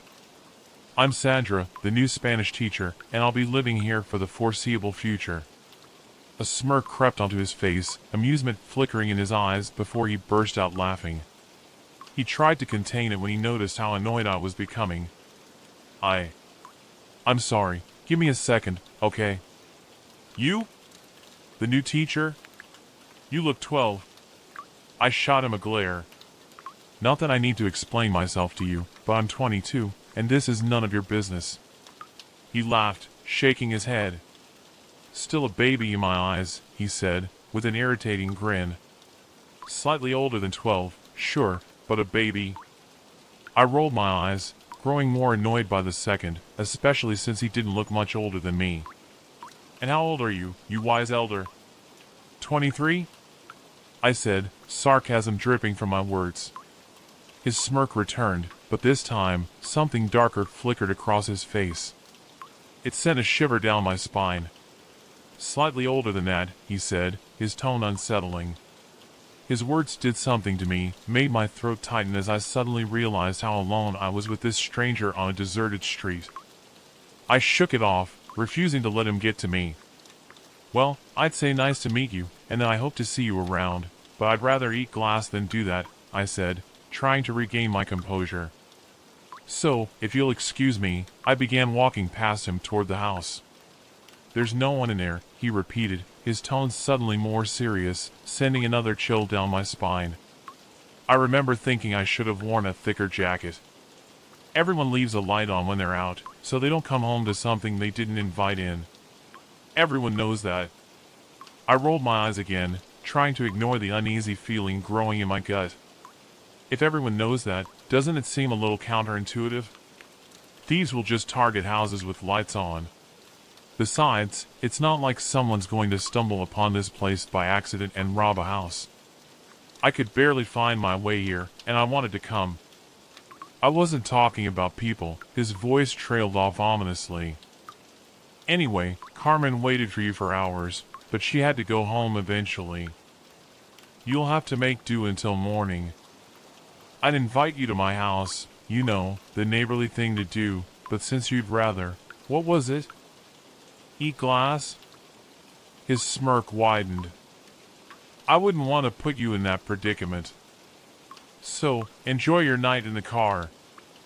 And turn on a light, cars are always free reign. I opened my mouth to respond, but the bark of a dog startled me.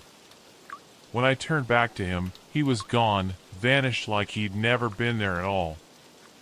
I sat in the car, huddled under my jacket, laying down in the back seat and contorting my legs so I could find a comfortable position, trying to stay warm as the wind howled around me.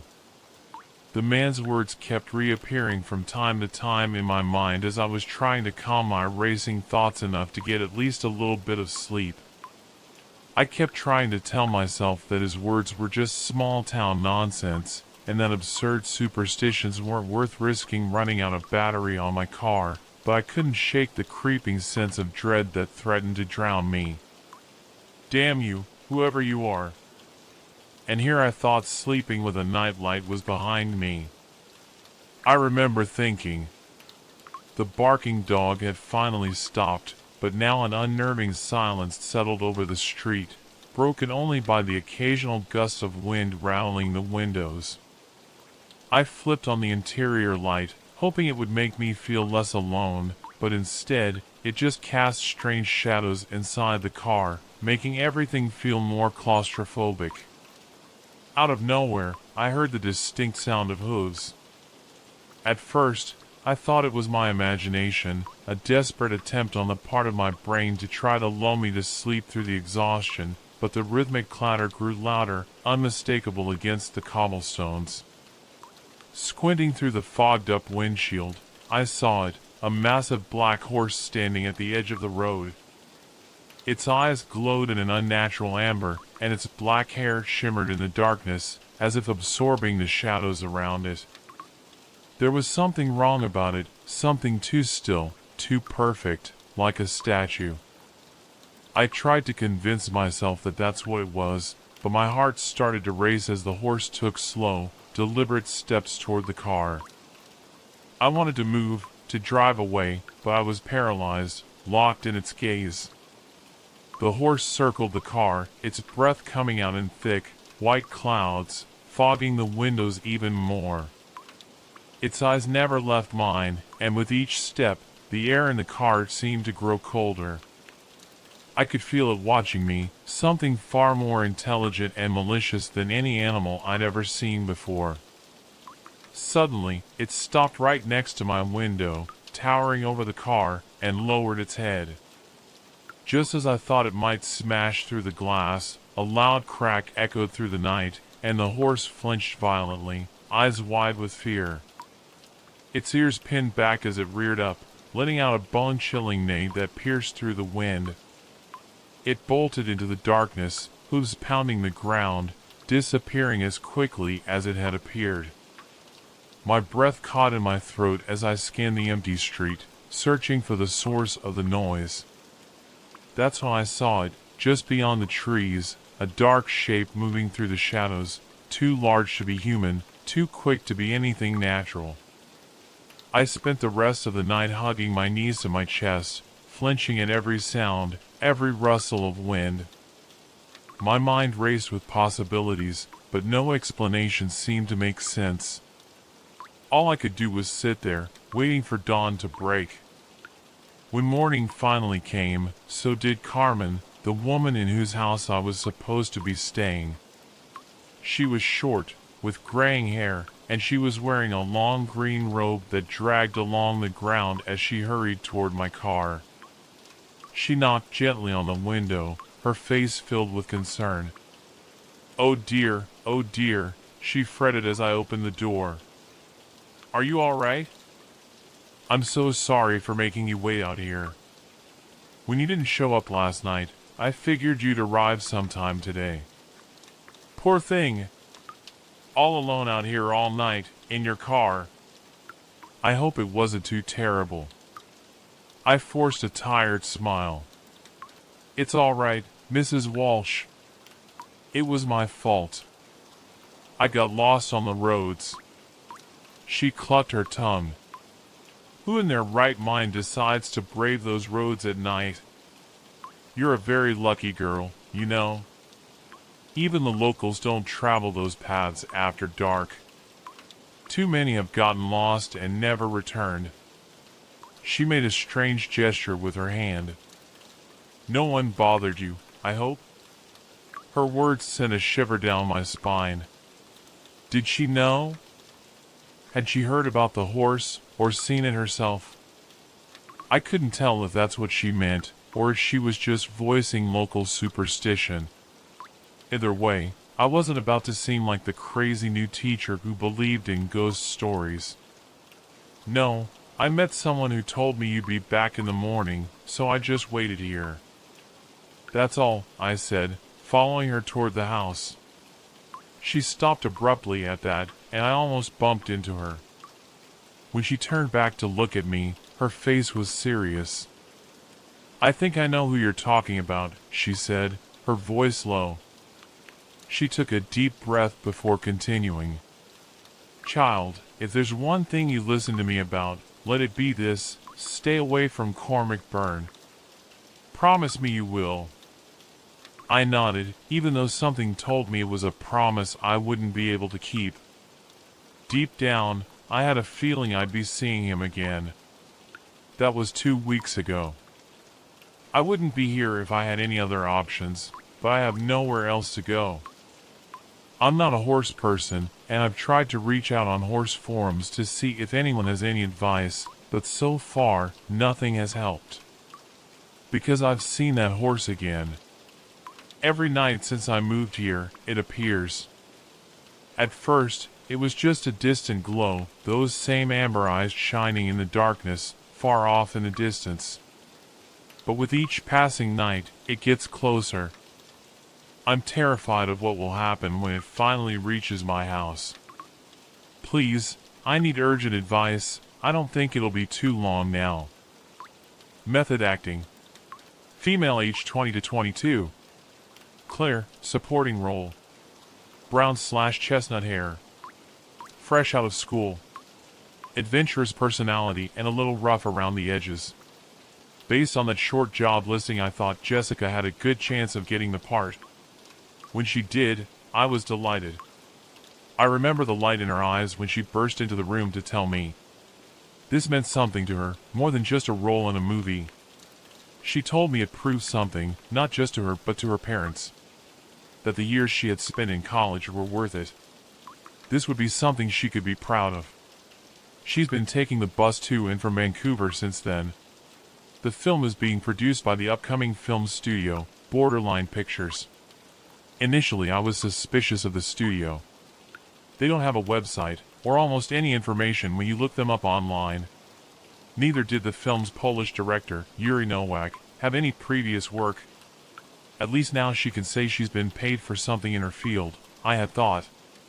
Hopefully it'll be easier for her to get more work after this experience, whether or not the film does well. I'm writing this post because of an incident at the studio which occurred yesterday. Before then, I had seen none of her work. I had been excited all week, since Jessica had given me the invitation to tour the studio. She explained it would be a small group, just the crew's close friends and family. The plan was to show us the props department and some of the sets being assembled. It was going to be on a Saturday, which meant no class for me. Even if there was, I would have taken the day off for this.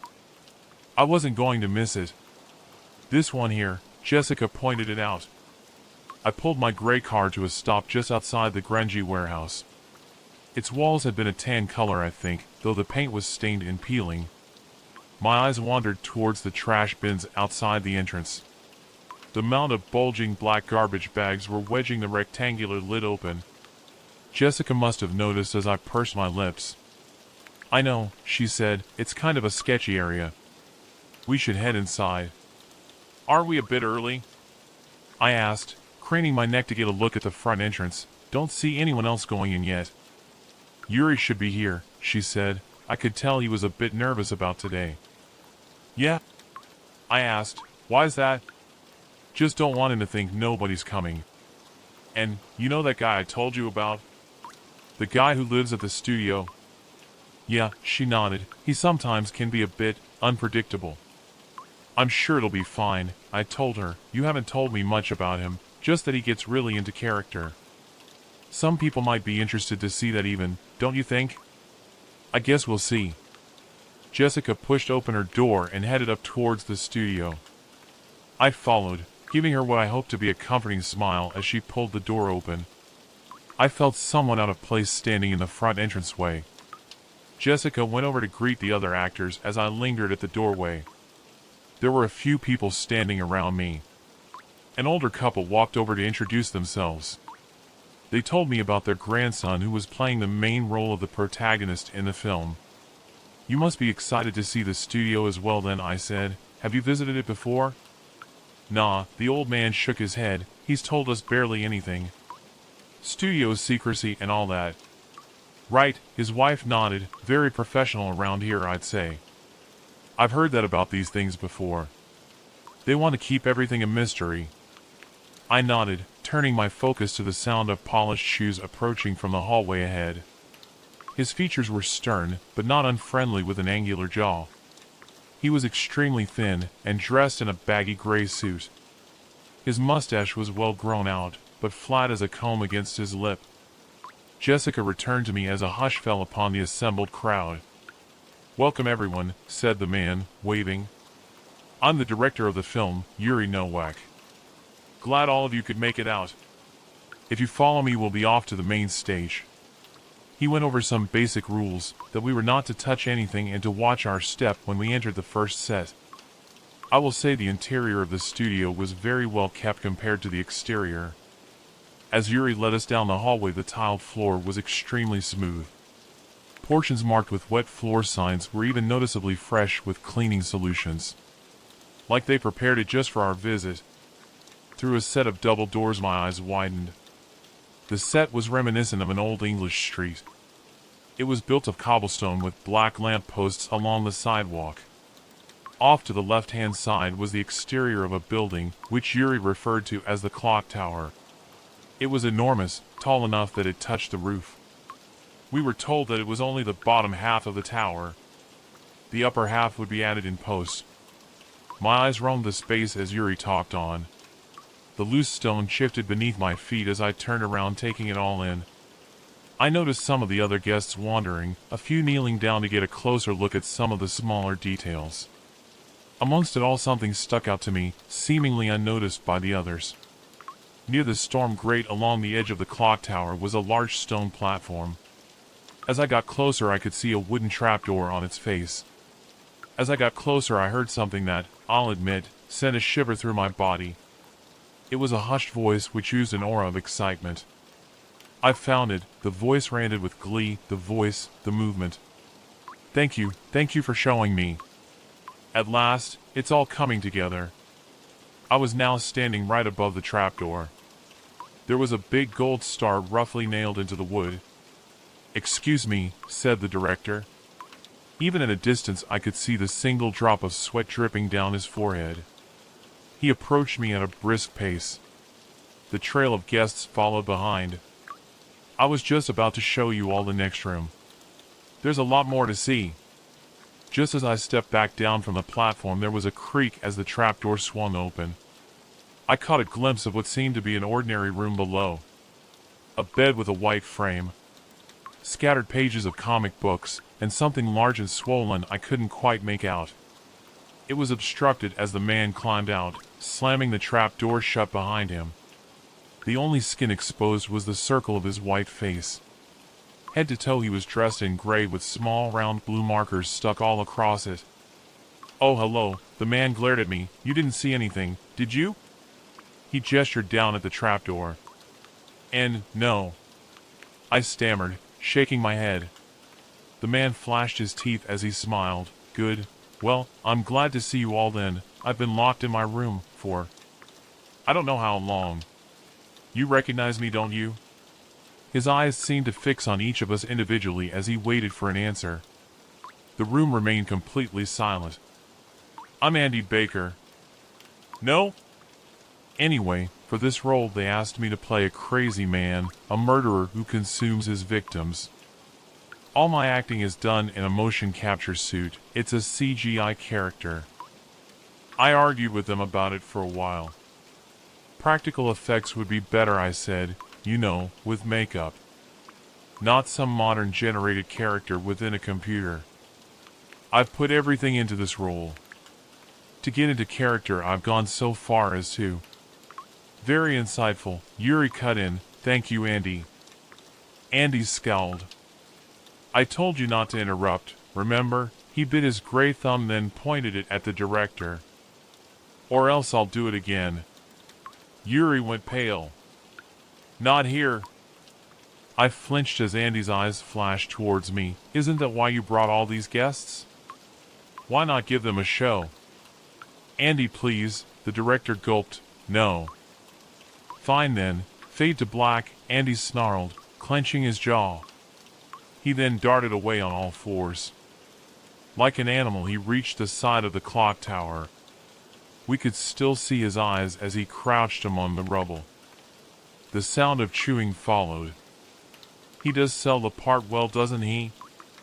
Yuri laughed after a pause. He began to clap.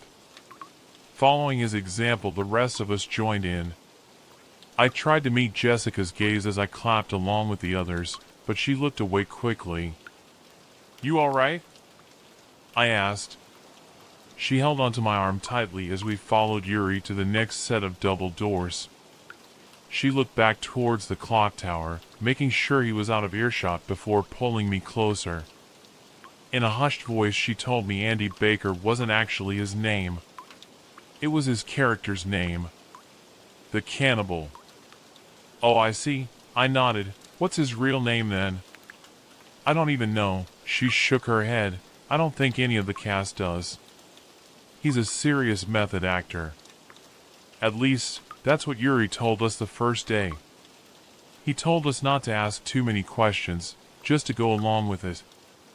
Leaving the room, Yuri led us down a narrow hallway to what he informed was the motion capture room. It was significantly smaller than the previous space. Above our heads was a ring of cameras facing down into the center of the room. A more friendly-looking actor was introduced who explained how the technology worked. She told us that the tracking markers would be recorded by the cameras above us. This would translate to movement in 3D space and would be a starting point to animate the character. They then showed us some recordings on the monitor at the front of the room and how it looked in the final render. Jessica had explained some of the process to me before, but I thought it was fascinating learning about it in person. The tour ended back at the front entranceway. Well, that about wraps things up, Yuri announced. Once again, I wanted to thank you all for coming out. As for our actors, I need you back on stage C in 5 minutes. Thanks. The director barely paused to wave us off as he headed back the way we'd come. A muttering of chatter erupted all around me as guests began making their way out of the studio. Jessica looked towards me. "Are you sure about picking me up after?" she asked. "It's okay if you want to head back to the apartment. I have my bus pass with me. I was thinking I'd spend the day in Vancouver, explore the city a bit." "All right, drive safe then." Jessica gave my hand a squeeze. "I'll give you a call when things finish up here." She then hurried off with the other actors, giving me a final wave before disappearing down the hall. Asterisk. I found my car and climbed into the driver's seat. The others began to leave, one by one, until it was just me alone in the parking lot. As I started the ignition, I glanced over at the driver's seat. There was Jessica's phone. How am I supposed to know when to come pick her up if she doesn't have it? I wondered. She must have forgotten it. Stepping out of the car, I returned to the studio. There was a man dressed in black, holding the door open. A puff of smoke hazed in his breath. I could see the fuming cigarette pinched between his fingers. Marching up to the front door, I nodded to the smoker. "Thanks, man," I said, heading through the open door. Probably not supposed to be here, I thought. There should be someone who can give this to her, though. A few paces down the hall, I paused. Looking back at the doorway, the smoker at the door was nowhere to be seen. I wasn't far from the main stage now, but I couldn't hear any voices within. The studio itself was eerily quiet. I was very aware of my footsteps after that. The unavoidable wet squeaking as I walked over the wet floor. I approached the large doors of the main stage. They had been left open ajar. All the lights were off, leaving the room black as night. There should be a light switch. I remembered seeing one along the right wall. Stepping through the darkness, I inched towards it. The hinges of the door behind me squealed as they swung shut. The light of the hall faded into a thin sliver across the floor. "Kill him?" a voice asked. "Kill him, you say?" I froze in place. I recognized him immediately. It was between me and the doorway. I held my right arm defensively out towards the voice. My other hand found the wall, and I began searching its surface. The first switch clicked when I pushed it down, but seemed to do nothing. "If you ask, I will," the voice continued. "Lure him down to the depths, and devour." The hairs on the back of my neck bristled as I felt the breath of the last word against my skin. My thumb found another button which I immediately pressed. The lights of the set flashed into luminance. My eyes darted around, taking in the set once more. I was alone on an empty stage. I don't know what it was that made me approach the trapdoor. Curiosity? All I know is that when I saw the lid was open, I couldn't look away. That thing down there, I remembered it from earlier, the gray lump which rested on the edge of the bed. It was coated in crusty grime, fabric stained. What the hell is he keeping down here? I wondered. The rickety ladder creaked as I descended into the room. There was a crunch as my shoes found the wooden floor. Glass, I realized, scattered around me. It had come from a broken mirror laying on its side in the corner. I approached it and found printed photos. Andy, I recognized, smiling in the first image. His eyes looked different, like there was a genuine friendliness there. He was also a bit larger compared to the second photo, which was presumably after he had lost some weight. He looks even thinner now, I thought. I could see the outline of his ribs, even through the motion capture suit. Kneeling, I touched a few of the pieces of glass laying nearby. I picked up a larger shard, shaped like a knife, and took it with me. Finally, I turned my full attention to the bulging bag that had caught my eye to begin with. Moving to the bed, I examined it more closely. It was large with a slimy shine. I reached for the opening, thinking to have a look at whatever was inside. As I tugged at it, a wet glob of fluid began to ooze out. I wasn't able to pull my hand away before I felt it drooling over my fingers. Yes, I know it has to be raw. I flinched when I heard his voice. I had thought the room was empty. The deer gave them all a fright last time, but getting into character will take more. Raw animal meat hasn't been enough. The floorboards creaked as I stepped around the bed. This hidden lair didn't end with just a bedroom. I spotted a hand railing along the passage, leading deeper. The space below was wide open, a circular room. In the center, I spotted a figure sitting in a large chair. Her wrists were tied to the armrests. Around her foot, a pool of dark fluid gleamed in flickering light. Jessica, I rushed forward as I realized it was her. I only made it a few steps before the whisper of his voice made me freeze once more. In servitude I have done it. Are you pleased? There he was. I could see Andy, sitting at my girlfriend's side. He looked like a rat, perched atop a large metal stool. He was gripping something in his long white fingers. It dripped as he took a bite, staining his knees and trickling to the floor. Jessica didn't react as Andy spoke, dull eyes staring straight ahead. She wore a blank expression. Am I to wait longer? Andy asked, or has the time to devour come? He was looking past Jessica, to someone else? I wondered. No. If there is, I can't see them. It was faint, though I thought I heard a faint voice respond to him. We only need her. A shiver ran down my spine. Andy turned his head to stare directly toward me. The Brotherhood warned me of you, he smiled, that I might have company during my rehearsal. Do you want to hear more? What the hell did you do to her? I demanded. I noticed there was a saw blade stashed under the actor's shadow. She was in her gray socks. The sawed fabric stuck up oddly around the severed portion. My stomach turned as my mind connected the visuals. He chuckled as he chewed on it. Is that a no? Andy raised an eyebrow. I insist. Come closer, he beckoned me. Let me show you what it is I've been working on. I moved forward, gripping the glass shard behind my back like a blade. I drew it and cut the restraint holding her right arm. Stop it, Andy's smile twitched. I barely managed to pull the rope loose before he lunged at me. His attack was a blur of teeth and nails. I yelled as pain erupted in my neck and shoulder. My arm instinctually landed against his upper chest, pushing off his bloody teeth. I threw him off of me and backed away. He charged once more, diving into me.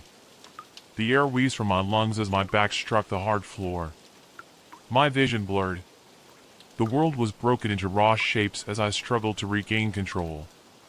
His body was a gray smudge. A white face that gleamed in the eclectic light above. Glass in hand, I drew back my arm then stabbed him. My vision refocused in time to catch the look of agony across the man's face. His eyes clenched shut as it contorted. The glass had embedded in his back, in the soft skin under his left shoulder blade. He howled, stumbling backwards. I took the chance to return to Jessica's side and cut through the second restraint.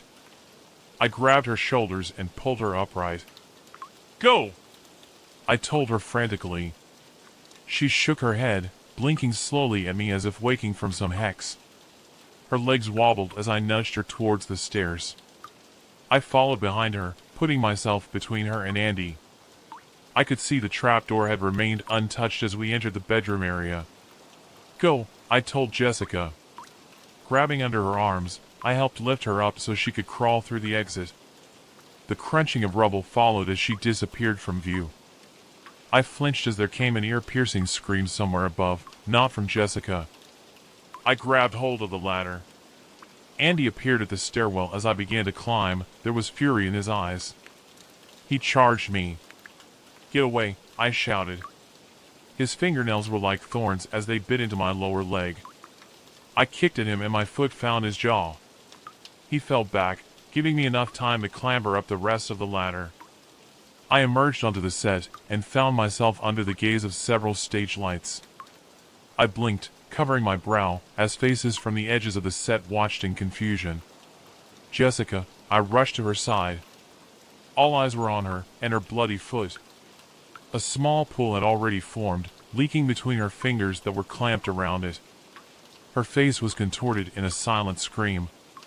I need to get her out of here, I thought. I pulled her upright, supporting her weight as we hobbled to the doors. Looks of terror were plastered on the faces of the film crew as we passed them by. "She left midway through the second half of the shoot," the director stammered. He moved into our path. Everyone was looking for her. And then when we couldn't find Andy as well. Out of the way, I pushed past Yuri as we turned down the hallway. Jessica had been mumbling since I'd gotten her out of that chair. Whatever trance she had been under had only partially faded. She reacted as if there were demons in the walls, flinching frequently and holding tight to me. It only got worse as we stepped out into the parking lot. "We're not going to make it," she screamed, burying her face in my arm. "We will," I told her, looking around for the unseen horror. "There's nothing following us. We're gonna get you help." I pulled open the car door, then gently helped Jessica sit. The wound on her foot looked uneven from the saw blade. The entire foot was drenched in blood. I took off my shirt and wrapped it around the wound in a tight knot. I could see the stumps of the missing toes wiggling beneath the fabric as red stains formed. She seemed to have calmed a bit as I climbed into the driver's seat and started the engine. She was breathing heavily in and out through her nose. It was difficult for me to see that pain in her eyes as her skin continued to quiver. I pulled out of the parking lot and out through the front gate. Speeding down the road, I wanted to put as much distance between us and the studio as possible. Asterisk. Writing this all out has been therapeutic to me. Still processing everything that's happened, and questioning. Of course I stayed with her overnight at the hospital. Since we've left the studio, I've felt a presence hanging over us.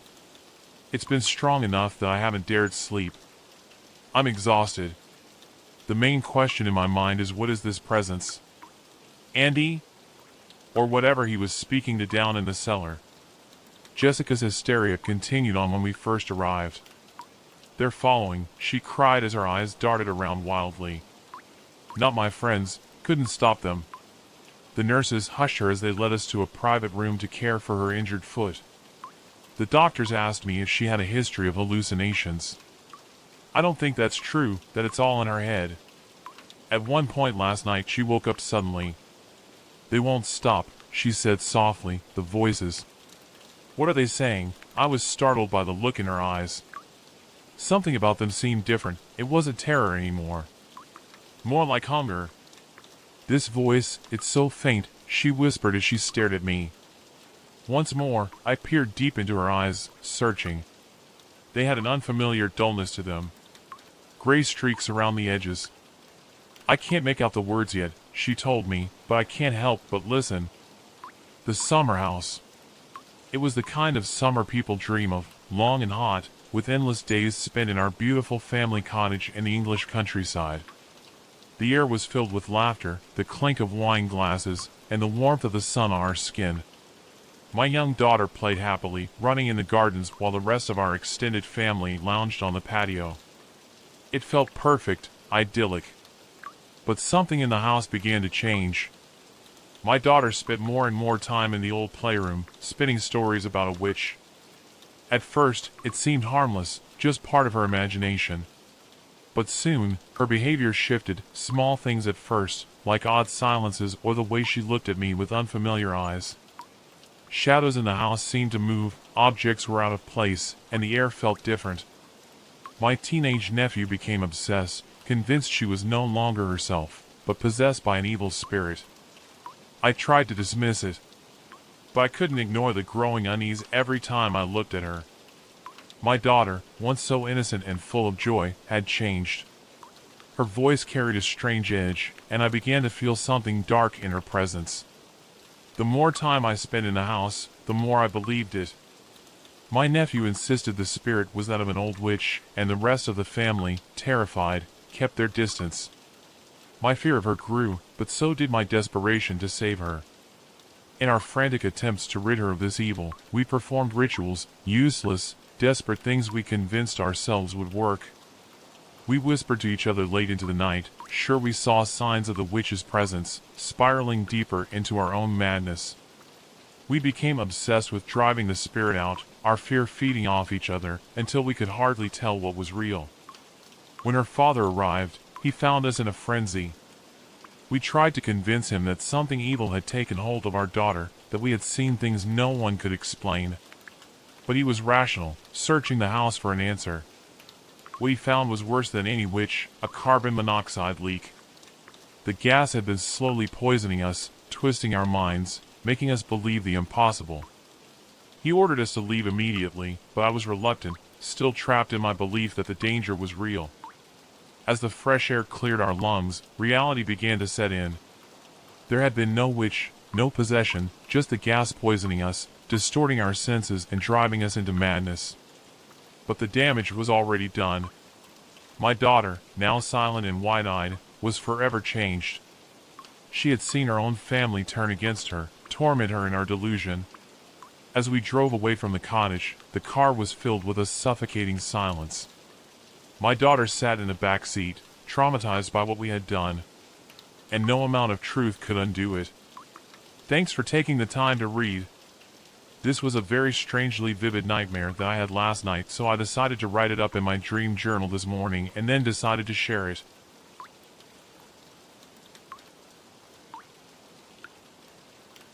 Polaroid Man. I didn't understand the object Freddy shook in my face or why he was so excited. Halloween night in '87 wasn't as illuminated as today. It's a picture, he yelled, and spat into my face. Look! Look!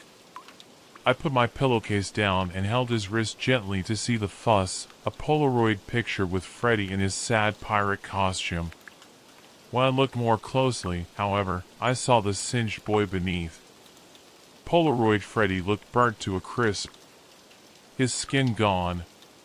The eyes melted away. Freddy snapped the picture from my fingers. Isn't it cool? He studied it again. Like a magic trick. Best Halloween ever. Right? It's cool, right? He continued to bully me for validation, as 10-year-old boys do, until I relented. It's cool, Freddy. Where did you get it? You know Mr. Malcolm's house? Super green lawn guy? Tells dirty jokes to us at the bus stop? The weirdo pervert? That guy? Freddy nodded enthusiastically, missing my intended sarcasm. Everyone usually avoided Mr. Malcolm's house on Halloween and every other day. The man constantly invited kids inside for candy and conversation. I don't know if anyone accepted that offer. I hope not. Yeah, Freddy confirmed, but there's a young guy on the porch. Probably his nephew or something. He's got on a mega spooky demon mask, and he's got a camera, and he takes your picture, and it prints out all freaky like mine and Dash. Whoa, Freddy, I said. He was getting overexcited. Freddy had something wrong with him. A weak heart maybe, though I can't recall exactly what we were told other than he could die should he get too worked up. Our teachers told us to look out for Freddy. So I did. It's great. Calm down. I started breathing with him and held his hand. He smiled. Thanks, man. Wanna see? I smiled back. Yup. The photo had creeped me out, but also fascinated me. I didn't want to be the only kid who missed out on something cool. Judging by the line extending down the walkway, bending at a right angle onto the sidewalk, it seemed I might. There had to be 50 kids waiting for their photo. Polaroid pictures aren't fast. They don't present an image until at least 10 minutes have gone by. The guy on the porch wore a thin mask with horns that really seemed to grow from his forehead. A mouthpiece displayed jagged teeth. He carefully placed the undeveloped photo on a shoe rack at his side. You don't shake Polaroid pictures. You wait. And so we waited. He could have simply given the white rectangles to the eager kids before the image showed, but he didn't. Instead, after taking a trick-or-treater's photo, he sat cross-legged on Mr. Malcolm's concrete slab of a porch and stared at the child. Some kids tried to talk with him. He didn't answer. Others waited in silence, bearing the stranger's gaze with admirable defiance. One little boy began to cry. His parents ushered him away before he could collect his photo. I remember thinking how fortunate I was that my parents let me trick-or-treat on my own. I would get my photo.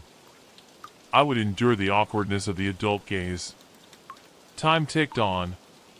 It was late. Some kids gave up and left the line, to my delight. Freddie yawned and said he had to go. I thanked him for telling me about the Polaroid man. I probably wouldn't have come down Ferry Street otherwise. Mr. Malcolm creeped me out too much.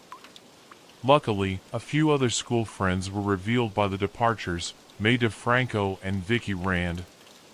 They'd already gotten their photos, but hung around because May's little sister wanted one too. Can I see? I asked, pointing at the photos. They were grotesque, and I could hardly bear it. May's body appeared popped open, entrails spilling from her guts and onto splintered remnants of bone and muscle. Only the pink princess dress she wore as her costume identified her as the corpse in the photo. Vicky's was far worse. Her dead body had been tied at the wrists and ankles. Her pale face appeared stunned at the mutilation of her body. The top half had been pulled apart from the bottom, and there were more tortured dead around her in a dark field. Cool, right? Vicky said. It's like Freddy Krueger or something. You've never seen Freddy Krueger, May said. I haven't seen A Nightmare on Elm Street either. I never have. At the time, I assumed the contents of the photo were typical horror movie stuff. I wasn't ready for it, but I wouldn't let my discomfort show. After May's sister got her photo, more kids thought better of risking their worried parents' wrath. They left, and after one more boy got his photo, my turn came at 11:42 p.m. My parents were probably pissed off by 8. So I figured, wrongly, I wouldn't be in more trouble for continuing to stay out way past the time I should have been home. Though I did have second thoughts, especially when I realized no other kids remained.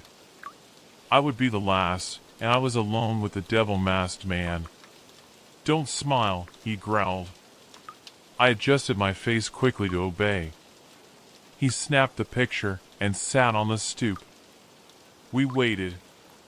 The last leaves on the trees hissed a warning in the wind. Their dead brethren skittered away down Ferry Street.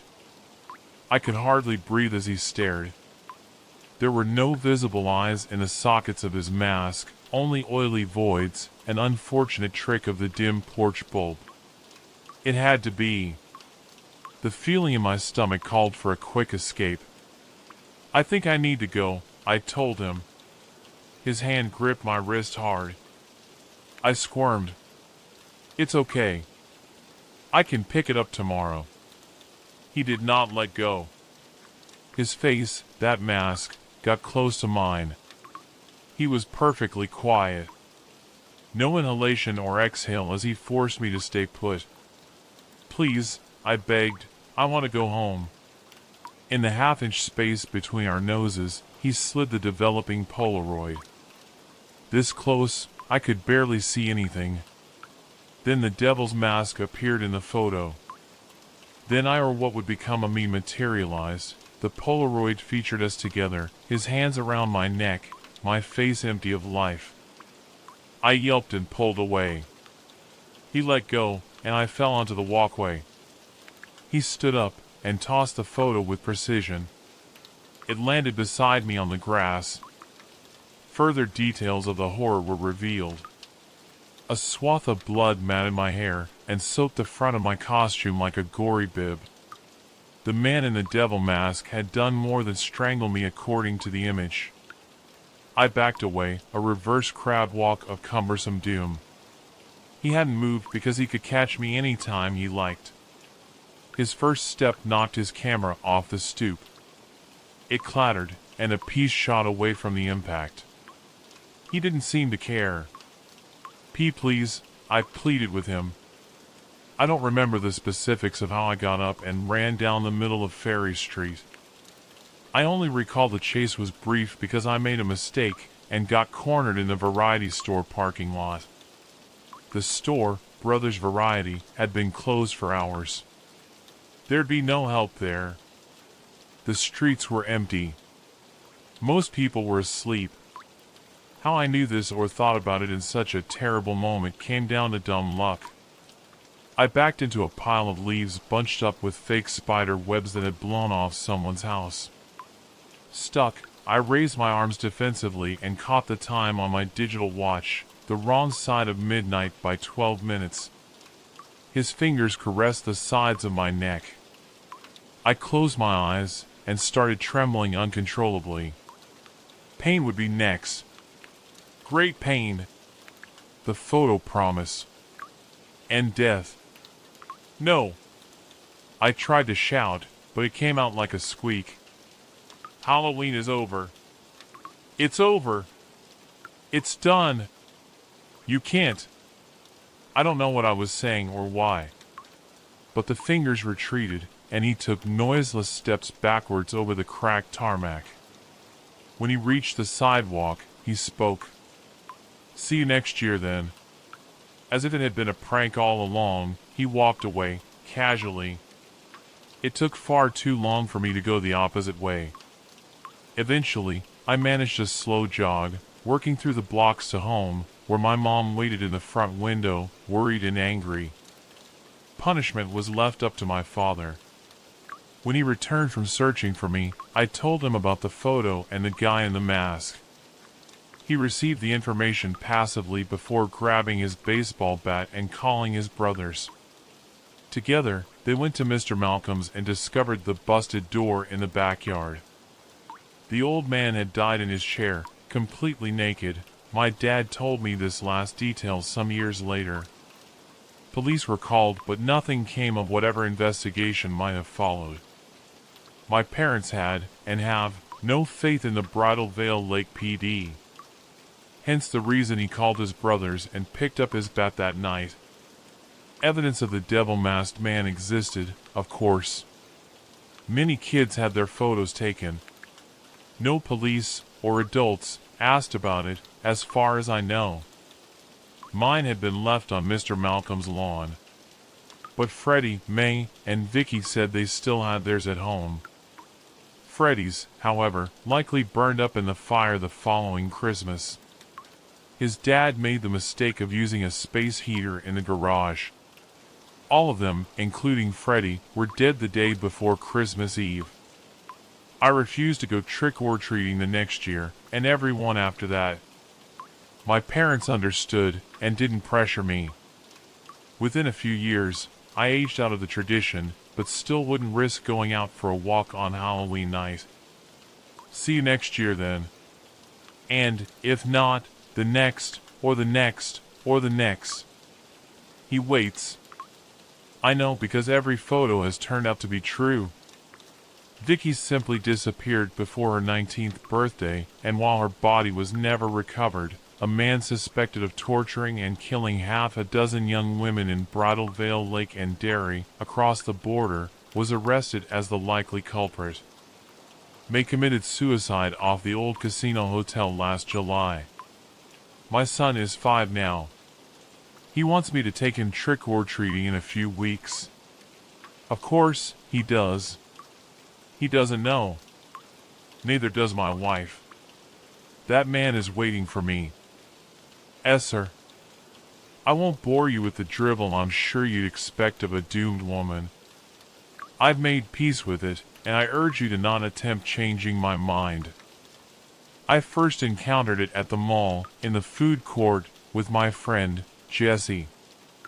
There wasn't much irregular about the day. We had a habit of meeting, provided we were free, at the mall on Saturdays. We had just finished some routine shopping and Jesse insisted that we ordered something to eat before we left. When I told them that I didn't have money to be spending on food, they shook their head and said that they would pay for it. We approached the desk of an outlet which seemed to have moved in within the previous week, as neither of us recalled seeing it the Saturday previous. Above the outlet glowed a neon yellow sign which read Esser, and behind an off-white counter there was a short, disturbingly skeletal man who tapped the countertop in an offbeat pattern. Behind him, the walls and floors appeared stained, but Jesse insisted we ordered food there, citing their admittedly appeasing menu and Jesse's love for Indian food. Despite my own sanitary concerns and the unease the emaciated man inspired in me at the idea that maybe, just maybe, we may not be so different, I agreed. I rarely have 2 meals a day, if one. Yet I insist to all who make my acquaintance that I am quite chubby, no matter if a scale would disagree. I do not leave my house unless in the company of the few friends I have, as when I am alone I become hopelessly frightened and get myself into frequent embarrassment. So when Jesse finished their order, then informed me that they would not order for me as well, I stared at them scornfully and shook my head. They pushed it no further, and to their credit, they did not know about my aversion to eating as far as I am aware. They did know, however, that I was deathly afraid of talking to people in even marginally pressured environments such as at a fast food joint. The man had seemed friendly enough though, his eyes lit up and he smiled widely at Jesse when they ordered. Yet I thought of it as a minor victory, as I had a viable excuse to why I was not going to eat. I was planning to pick at the food while Jesse ate, then carry it home and toss it in the fridge. I would eat it eventually, of course, the very next day. I was above wasting my friend's money, but I had already eaten before I came. I think I did at least. We waited for the man to give us a receipt, but he just walked into the back and came out with a styrofoam box and a bag and my friend's Coke. He thanked us ecstatically for ordering, wished us a good day, then walked out from behind the desk and disappeared into the business of the mall. I exchanged a strange look with Jesse, but we just chuckled and shrugged it off. Jesse and I didn't linger longer at the mall after that. Neither of us particularly liked the noise of conversation. Jesse tolerated it better than I did, so we got into my car. Jesse ate while I ventured to return them to their apartment. They made strange comments about the food.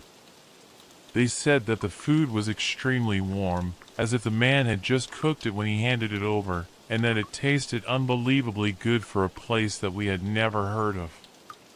After they finished dancing their fork from the food into their mouth, they muttered that they felt heavy but not fulfilled. I arrived at their apartment complex soon after, and they hugged me and wished me home safely.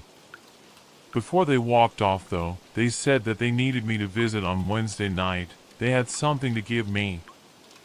I nodded, told them I would be there, and drove home, thinking nothing of the day. The apartment complex in which Jesse lived was scarcely maintained, and the hallways which connected the various rooms together had an air of decay about them. The ceiling panels were fallen or hanging in various areas, the walls were moist where the tenants within could afford air conditioning, and there was an old, pervasive, dusty smell present within each suite, or at least I assumed so. Jesse never was able to rid themselves of it. When Jesse opened the door to let me on Wednesday, it seemed the necrotic aspect of the building spread even to them.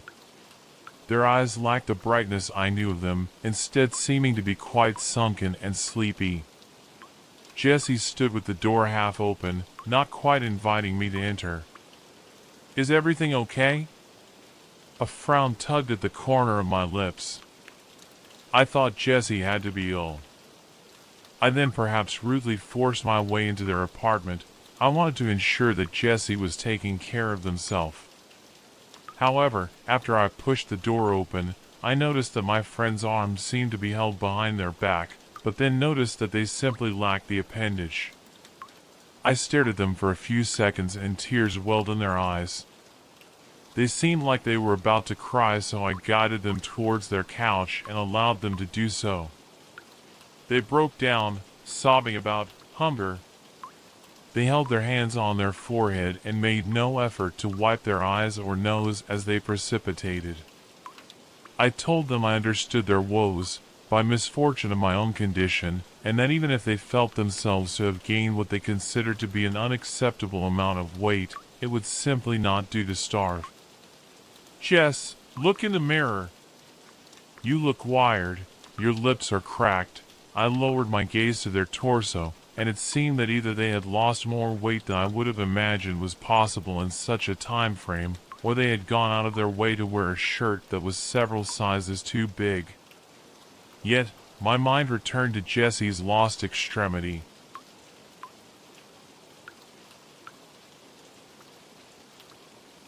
"What the hell happened? To your arm, I mean. You don't get it. You won't get it. I. What?" Jesse grabbed my wrist with their remaining arm. "You need to eat, Emily. Promise me you'll eat." "What are you going on about?" "I don't understand. You ate your arm?" "No. I didn't eat my goddamn dash," they chuckled grimly. "I said you wouldn't understand." "He ate it. The Esser, he said that if I just give in, if I just eat, then he'll make it quick. He'll make the first bite end it all before he eats me whole, and then I won't know this void anymore. Promise me you'll eat, and make it quick. Once it takes hold, nothing feels like it has any weight anymore." I just nodded and sat awkwardly, gently pulling my arm from their grasp. They smiled at me and got up. They retrieved a sheaf of 2 papers from their kitchen counter, written on which was an annotated copy of The Conqueror Worm by Edgar Allan Poe. I had begged Jesse in months past to read the poem, which I intended to joke about, and honestly thought it had slipped their mind. "I was hoping to give you this with higher spirits, you know, as a token of friendship." They smiled wistfully. "Remember me?" I didn't know how to feel as I drove home. Neither did I when I sat at my table and ate a proper meal to fulfill my friend's strange last request. Afterwards, I went to sleep, naively hoping that when I awoke, it would be revealed that the day was nothing more than a dream or a well-executed joke. When I awoke, there was a man standing in the corner of my room, the same man, I realized, who stood behind the register at Esser. He looked mournful, yet noticeably less skeletal than when I'd seen him at the mall. He told me that he was the Lord of the Flies. He told me that he was sorry for what had to happen, but everything had to eat, and he had no other choice than to come to reap my lackluster mass due to my association with Jesse. Then, he got up and ran straight through my window, breaking it. I knew better than to doubt my sobriety, and I knew, failing insanity, that this entity was real. I fell into a deep depression for the next day or so. I didn't eat. I didn't call any of the few other friends I had. I merely lay on my bed, showered, and went on my phone. I wondered if I was failing Jesse by not doing as they asked, and though it seemed pointless, I made an effort to make myself a rather large sandwich. I sank my teeth into the fiber of the sandwich and felt the slimy bolus slide down my throat and into my stomach. I still felt guilty, but I consider promises sacred, and I would feel much guiltier betraying one I made. When I woke up the next day, my hand was gone. There was a grievous wound which was haphazardly stitched shut, and caused me to gag as I looked on the raw flesh. I think, through a lucky delusion, I deduced correctly that it was missing due to my eating. The sandwich probably weighed as much as my hand did. I tended to blame things unreasonably on my eating though, as I've been told. That day, due to said delusion, I refused to eat. That night, I was watching a TV show on my laptop, sat on my couch, when I felt its presence next to me. It didn't seem hostile, merely sitting next to me, and in fact, it disarmed me when I noticed that it was watching my laptop as I was.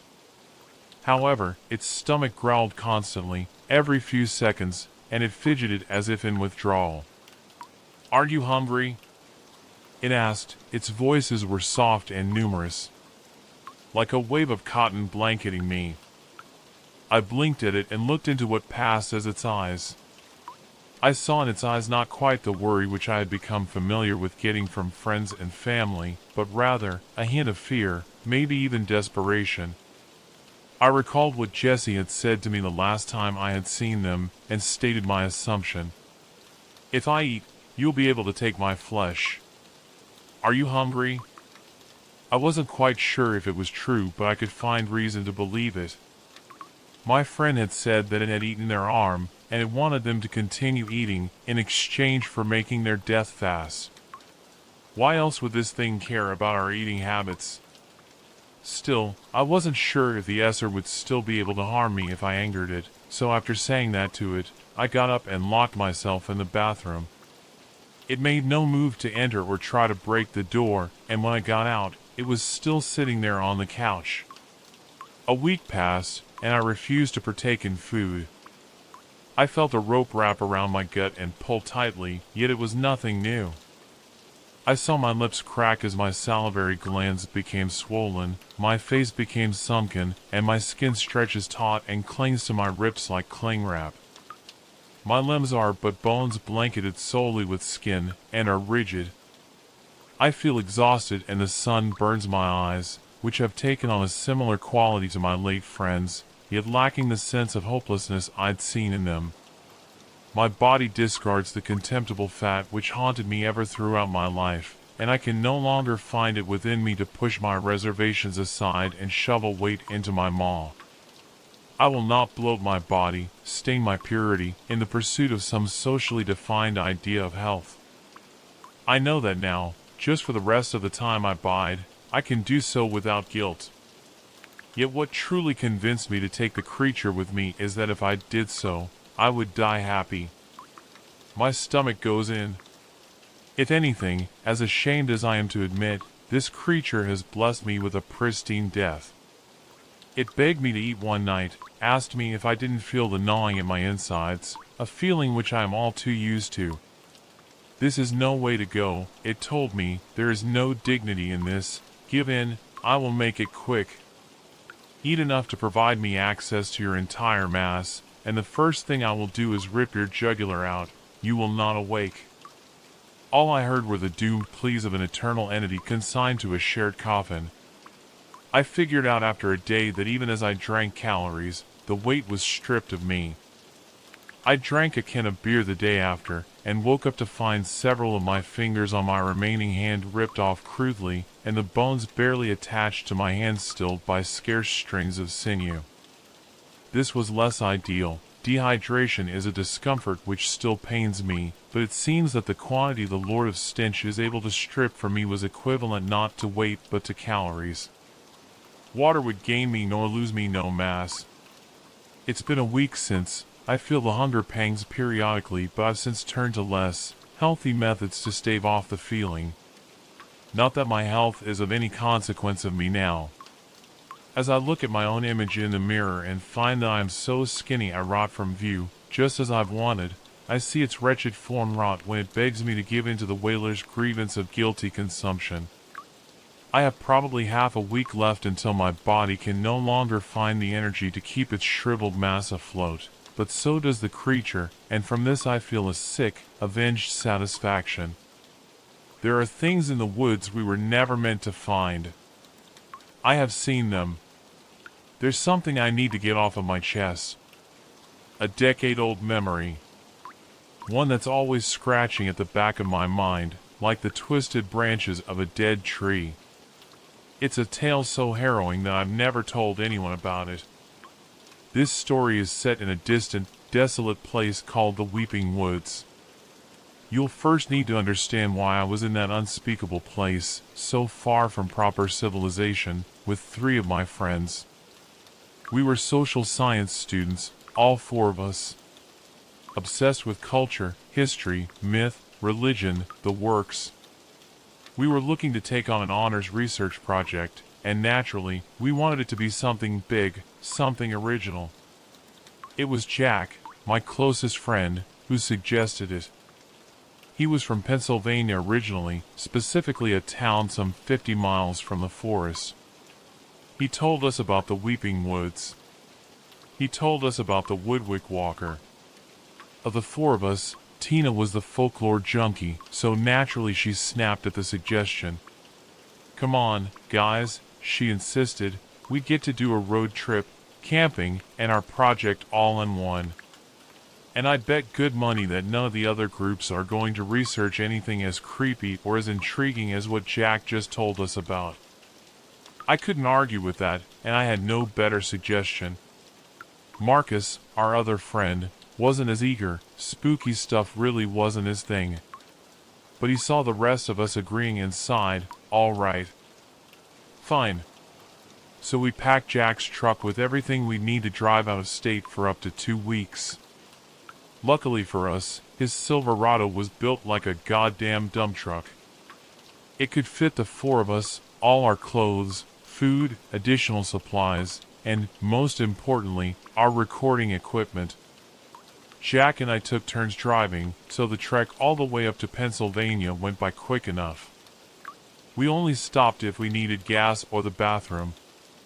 Along the way, Jack told us more about the legend. The Weeping Woods are named as they are supposedly because those who escaped them were always in tears. According to who? I asked. Jack shrugged. That's just the legend. As unlikely as it sounds, the tale took hold enough that no one from my town liked to go there. He nudged his head at the rearview mirror. The reason we brought the saws and towing cables are in case the road is stopped up. The dingy old track that leads to the woods is used so little that it often ends up blocked by fallen trees. Marcus's breath hissed through his teeth. We had to choose the scariest, most backwater place in the world, didn't we? Hell yes, Tina replied. You're damn right we did. So, I asked, why were people crying? I guess it had to do with the Woodwick Walker. Sort of, Jack said. They were crying because they'd been forced to leave people behind. When asked about what had happened, they'd always have a hard time talking about it. A few gave vague descriptions of a man in the woods who was part of the forest. Oh, Tina sighed, I love this shit. Please, go on. Jack nodded. The one bit of info that solidified over the decades as the rule of the woods is this: do not look at his face. If, when you encounter him, do not look up. His voice grew stiff as he explained. Close your eyes. If you can't do that, then stare at your feet. Nothing else. Jack, Marcus murmured, you got awfully serious just now. Jack cleared his throat, eyes fixed on the road. Did I? You definitely did, I agreed. Sorry. I still bug out over it a little, even all these years later. Have you been to the Weeping Woods? I asked him. I've only been to their edge. To tell you the truth, this legend scared the living shit out of me as a kid. The area around the house I grew up in was forested, too, and I'd always imagined seeing him between the trees. I lifted an eyebrow. If you're damn well traumatized by this thing, why'd you suggest it for the project? The only way to overcome a fear is to face it, he said. True enough, Tina agreed. I have to admit, the way Jack talked about it during that ride got to me. Even Tina was a little more reverent about it all after that. And Marcus was so spooked we were worried he'd jump ship and hitchhike back south. But the four of us pressed on. The road meandered, rose, and fell until eventually the rainy, autumnal woodland of Pennsylvania appeared on the horizon. It was late autumn, so the pretty colors had given way for the most part to barren trees with only a smattering of rusty brown leaves left on them. We drove through Jackstown, which in itself was so backwoods that it was hard to imagine any place more far-flung. There was one diner in the whole of the place, a local spot offering breakfast on the overcast morning we arrived. We knew we'd be living off our camp food for the next while, so we popped in there. When we told the friendly waitress what we were up to, she stopped being nearly as nice. "You kids promised me one thing," she said in low tones. "You keep your eyes to the ground in them woods." We laughed a little at that. She didn't. I finished my food quickly, eager to get out of there. As we walked back to the truck, Jack said, "See? It's a whole thing out here. And you thought this was a good idea?" Marcus groaned. "Relax, guys," Jack went on. "It's just a legend. A story."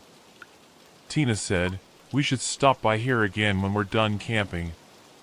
A recorded interview with that waitress, or any other locals who might have something to say, would be great for the project."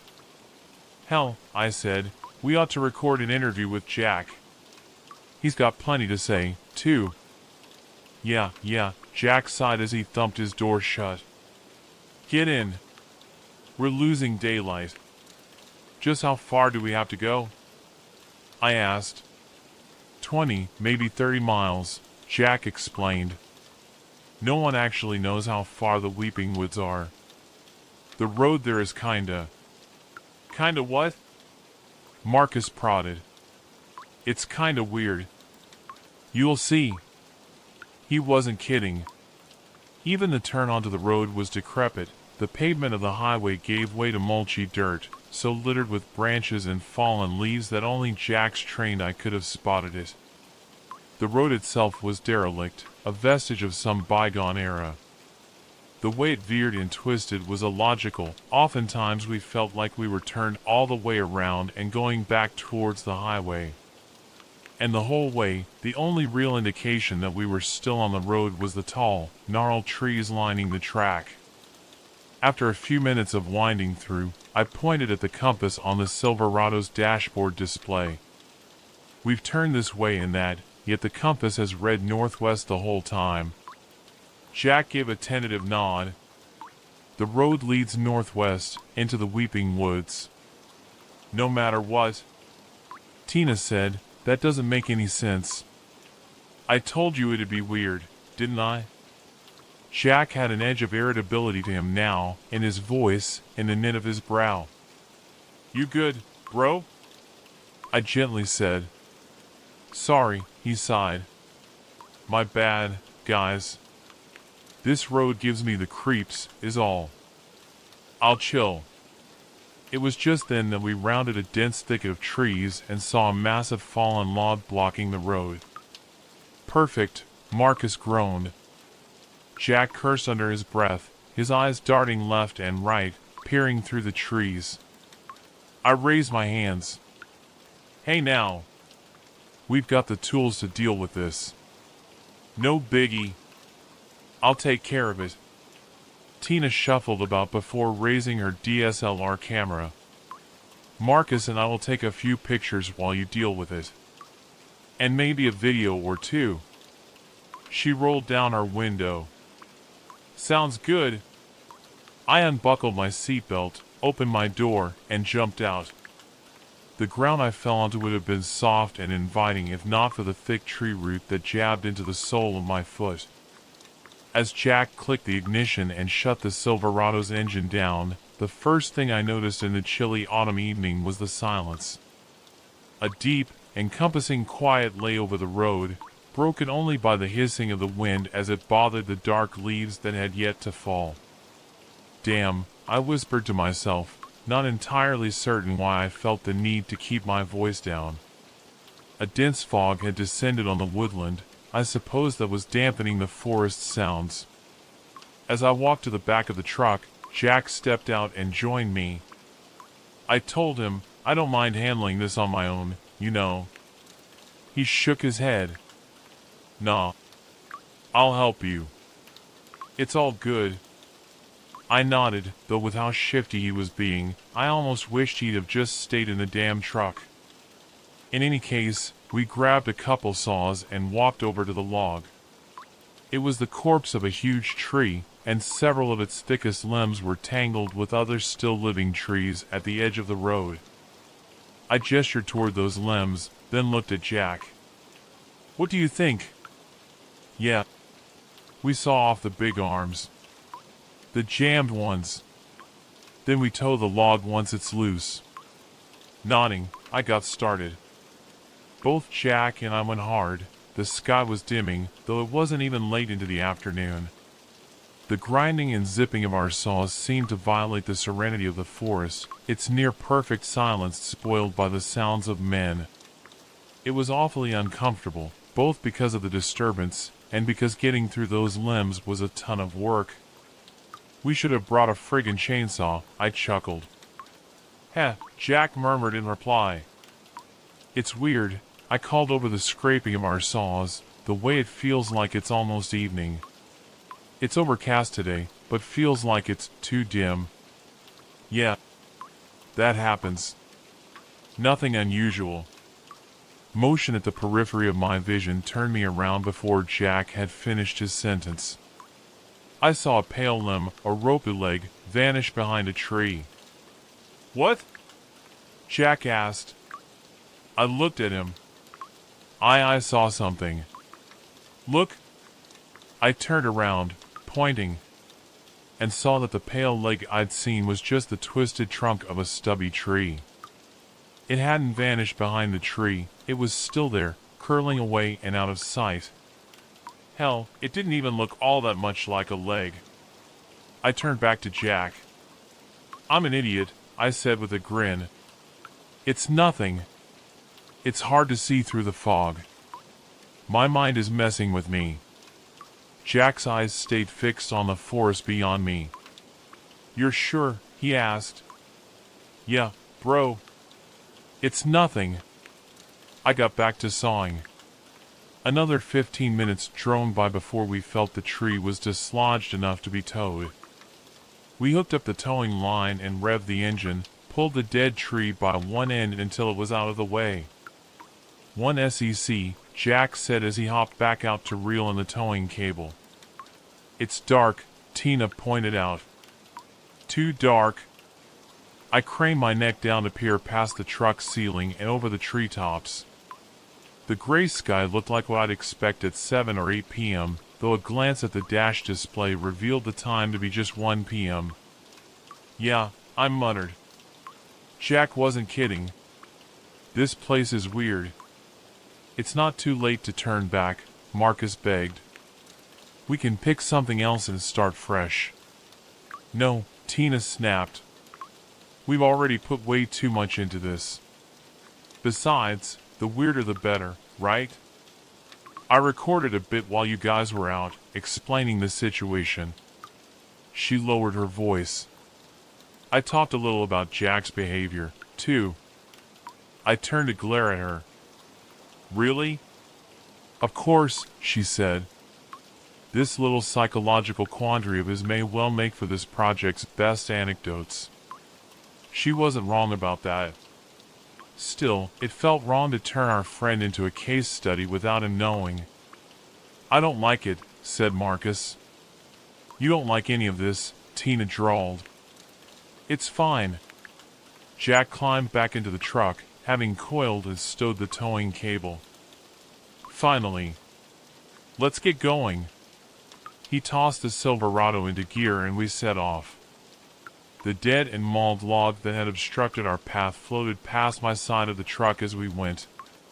Beyond, I thought I saw another pale limb retreat behind a tree. This time I knew better than to dwell on a figment of my imagination. The road seemed to narrow as we delved farther. To be more specific, it felt as though the twisting trees flanking it leaned in more. We saw less of the sky as branches from either side of the track mingled overhead. With each turn, the fog thickened and the daylight faded. At least the road's staying clear, I said to the others as Jack flipped on the headlights. By then I couldn't even see past the closest line of tree trunks, and honestly, I was glad. Keeping my eyes set steady on the road ahead was simpler. More calming. There's a little more to the legend, Jack said after some time. The rest of us looked at him. The victims of the walker, he explained, they're said to remain bound to the Weeping Woods. Their spirits. He glanced at the rear view, probably meeting Tina and Marcus's eyes. Some claim they've seen those spirits. Trying to leave the woods, but never able to get far. They're trapped, Tina remarked. Unable to move on to an afterlife. Something like that, replied Jack. The four of us had little else to say the rest of the way. The constant rumble of the Silverado coupled with the deepening dark lulled us into a stupor. It was 2:45 p.m. when we reached the end of the road. As the truck pulled into the small clearing, I started. Holy shit. There's a car. Jack looked over to my side of the truck. I heard the other two shuffling as they straightened to look, too. Oh God, Marcus whispered. How common is that? Asked Tina. Jack cleared his throat. Not very. Still though, there's a legend surrounding this place. We aren't the only intrepid folk to brave the Weeping Woods. I peered into the car, it seemed empty. Probably just someone exploring like we are. Yeah, Jack agreed. So, Tina said, this is it, then. Yeah, answered Jack. Past that tree lean. That's the Weeping Woods. Looks the same as the rest of these woods, I pointed out. It's not, Jack replied. Come on. The sooner we make camp, the sooner we can relax. He swung his door open and stepped out. Fuck me in the ass, Marcus groaned as he kicked his door open. Let's get it over with. He jumped out. Tina and I followed suit. As the others unloaded the truck, I walked over to the derelict car. It was an old Toyota, rusted all along its frame, with so much grime over its windows that it was tough to see through. There was no way that someone had been driving behind that dirty windshield. This thing had been here for a while. I placed the bottom of my palm on the window and rubbed away as much of the grime as I could. Then I lowered myself and peered inside. There wasn't anything unusual in there. Some junk on the passenger side floor. A travel mug in the cup holder. A tote bag in the back. The only thing that caught my attention was a slip of paper on the dash. I rounded the hood until I was standing over that bit of the windshield. I spat on the glass and wiped again. The slip of paper had bold handwriting in all caps that read, "Gonna look. I have to. Tell Lorena it was a crash." I backed away from the hood. The trees hissed as a gust of wind swept through the clearing. "Guys," I called. They walked over. "What is it?" Tina asked. "Read this." I waited for them each to take a look. "Oh God," Marcus whispered. Tina asked Jack, "Have people been known to come here to commit suicide? You know, like Aokigahara Forest in Japan." Jack shook his head. "No. Not that I know of. This person seriously did not come back," Marcus said. He could have gotten lost, I offered. We all looked at Jack. He shrugged. Marcus threw up his hands. At what point do we concede that this forest is actually dangerous? You're an academic, Mark, Tina said. Do you really believe the Woodwick Walker is real? I'm not saying that, he spat back. But legends arise for a reason, don't they? In this case, I'd argue that reason was to justify the dangers of this cursed place. Tina scowled to herself. Then she looked at me. How are you feeling about all of this? I looked from her to Marcus. I'm more curious than scared at this point. Sorry, Mark. Tina looked at Jack. And you? I want to see this through. She looked back to Marcus. Well? Marcus groaned for what must have been the 50th time that day. All right. Whatever. Let's go. As we swung on our backpacks and grabbed our other bags, the sky dimmed until it seemed only twilight remained. Jack sighed sharply, nodded at the three of us, then led the way. Into the weeping woods. I almost expected some supernatural shift in the air the moment we crossed that tree line, but it was as anticlimactic as you'd expect. If anything was off, it was the same stuff I'd already been bothered by. The extraordinary silence. The unusual darkness. And every so often, a pale limb fading into the gloom. We hiked on, our shuffling footfalls mingling with the sounds of creaking wood. Jack marked the trees as we went so that we'd be able to navigate back to the truck. How far? Marcus asked after some 30 minutes. However far we want, I guess, Jack answered. There's nowhere specific for us to go? Tina said. Nah, replied Jack. Once you're in, you're in. I just figured we'd go a good ways. We drove so far for this, might as well make it count, right? No, Marcus rebuked, not right. We're stopping here. His bags thumped onto the forest floor. His backpack followed. I looked around. Jack, is this spot okay? Good as any, I guess. Then I'm cool with it. Let's make camp. The four of us got to work. It was dark enough then that we had to click on our flashlights. I raised the tents. Jack gathered firewood. Marcus got started on supper. And Tina set up some of the recording equipment. We didn't talk much for the next 20 minutes. I think we all felt the same yearning to be done with the work and settle in. It had been a long day, the type that strained the mind. We were ready to loosen up. Despite the autumn moisture over the wood, Jack managed to get a fire going at the center of camp. I pitched our 4 tents in a circle nearby, then unfolded our chairs right around the stone circle of the fire pit. Marcus placed the cooking pot by the flames and the three of us sat down just as Tina finished with the tripods. The cameras and microphone held an eerie sort of vigil around camp. I checked my phone as Tina took her seat across from me. It was 4:42 p.m. I looked up, straight up, and saw faint gray light peeking through the treetops. A breeze brushed fallen leaves past my feet. Marcus asked me, "Do you have any bars?" I glanced at my phone again, then shook my head. "Me neither," he went on. My reception dropped, 1 bar at a time, starting from the moment we turned onto that winding road. "I told you guys it was going to be weird," Jack mumbled.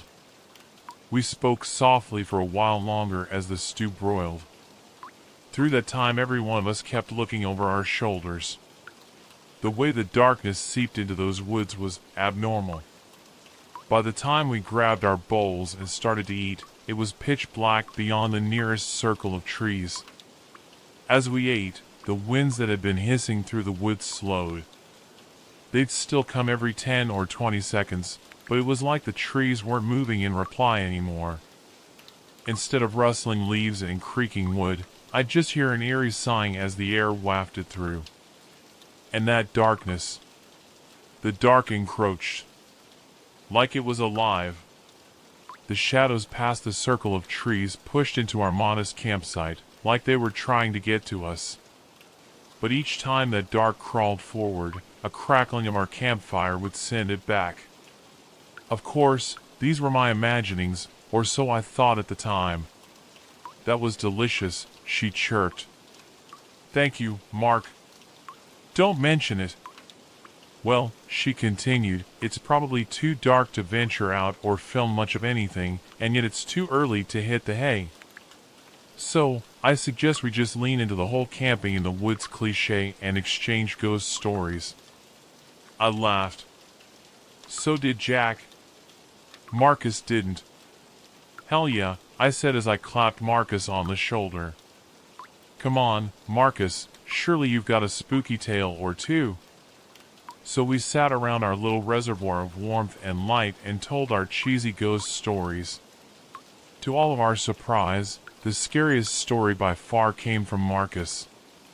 It was a tale about the haunting of little Landry. But that's a story for another day. Let's get back to the Weeping Woods. After a couple hours of hanging about, drinking tea, and discussing what we'd do come dawn, the four of us agreed to sleep early. We were exhausted after the long drive north and the trek through the woods, and the sooner we slept, the more energy we'd have to venture out at dawn. So we snuffed out our campfire, the embers hissing as cool water consumed them. And we crawled into our tents. There was one for each of us. Once I'd gotten my belongings in order and felt comfortable in my bedding, I clicked my flashlight off. A little light leaked in from the others' tents as they shuffled around. Then they turned the lights off, too. What remained was perfect, absolute darkness. I held my hand out right in front of my face and moved it side to side and couldn't see a thing. And apart from the odd cough or shuffle from one of my companions, the only noise that remained was the ethereal sighing of the wind. As creepy as it was, there was a certain coziness to being bundled up in a sleeping bag while surrounded by nature. Plus, as I mentioned, I was exhausted. So I managed to drift to sleep. The coming hours were marked by a fitful slumber. I had nightmares, there in that forest, but I couldn't tell you what they were about. It's like I know, but don't know. All I can say is that I was racked by dark dreams for the few hours that I was asleep. And then I woke to the sound of creaking wood. My breath caught in my throat when I heard it. Fear danced up my spine. I know, we were in the forest. Of course there was creaking wood. But no! This creaking was different. This creaking was long, slow, with whispers hidden within. This creaking was alive. Slowly, I sat up within my tent, head swiveling one way then the next in the dark as I tried to ascertain which direction the noise came from. But I couldn't. It was as though the sound came from all directions. There was no longer any wind, only the creaking. I wondered whether my friends were awake, too. If I was alone and hearing the sound, would they believe me if I told them about it come the morning? I considered calling out to them, but the truth was I was so damn scared in that moment that no words would have come. Images flashed in my mind as my imagination conjured a visage to match that horrible creaking. And then I heard it. I nearly missed it over the din of the forest. But I heard it. Jack's quivering voice, just barely louder than a whisper, "He's here. Stay in your tents. Don't look at him." The way he uttered the words sent ice through my veins. My limbs grew as stiff as the tree trunks surrounding our camp as I held my breath and closed my eyes. The creaking came closer. I heard shuffling from one of the other tents. It made me angry. Who the hell was making so much noise? The whispering within the creaking grew louder. I could almost make out words within the hissing gibberish. And then a blinding light came on, so bright against the forest's dark that I noticed it through my eyelids. Instinctively, I opened my eyes and looked up. Through my tense mesh fabric, I saw a figure standing with a flashlight in hand. By the shape and height and trembling of the figure, I knew it was Jack. Concern for my friend turned out to be a stronger force than that of fear. "Jack?" I gasped. "What are you doing?" He raised a hand in the direction of my tent. "Quiet! Close your eyes and be quiet." "I'm fine." The tone of his voice told me that I had to obey. I closed my eyes again and held my breath. The creaking drew even nearer. It sounded like it was just outside my tent. Wood, straining and flexing under a sort of weight. Jack's breathing had grown ragged. There were hints of whimpering accompanying each panting breath. I wasn't religious, but at that moment, I nearly started praying to whatever God might listen. I would have done so, in fact, if the creaking didn't stop. But it did. All at once, a sighing breeze washed over our campsite, and the oppressive, creaking presence that had stood among us was gone. And as I opened my eyes and saw a flashlight laying on the forest floor, I realized that Jack was gone, too. I crawled toward my tent flap and unzipped it. "Jack?" I called. As I ambled out, I saw Tina doing the same, her eyes wide in the dark. "He's gone," she whispered. A second later, Marcus's flap opened, and he poked his head out. His expression told me that he, too, had been awake for all of it. "Jack!" I cried, far more loudly than I was comfortable with. There was no reply. I picked up his flashlight, swinging it around in every direction, squinting into the gloom beyond the trees. There was nothing, no one. I pointed the flashlight at the ground where it had laid. An impression in the mulch clearly marked the flashlight, as well as the spot where Jack had stood, but there were no obvious marks leading away from there. Tina startled me as she barked a laugh. "Oh, this is great. This is absolutely fantastic." Scowling at her, I said, "What are you talking about?" "This is a prank." "Of course, it's a prank. And Jack got us good." She shook her head, chuckling. I tried to think clearly despite my racing heart. After a moment, I nodded. "I suppose that's the most logical thing to assume." "Are you kidding me?" Marcus whisper shouted. "You both heard the wood, didn't you?" "Yeah, but we're in a forest, aren't we?" I replied. "In a creepy forest, no less," Tina agreed. "I reckon Jack just pulled the prank of the century on us." She pointed at some of the recording equipment. "And he's got the whole damn thing recorded. We'll never live this down." "Right," I said. I told Marcus, "We'll look at the footage. That'll settle your nerves, won't it?" He nodded. "Let's." Tina gathered the one camera that was pointed at our camp. It was cold, so I struck up another fire in the pit as she looked through the footage. I glanced at my phone as I settled into my chair. It was 12:15 a.m. Just past midnight. "Huh," she burst out after another minute's searching. "Told you so."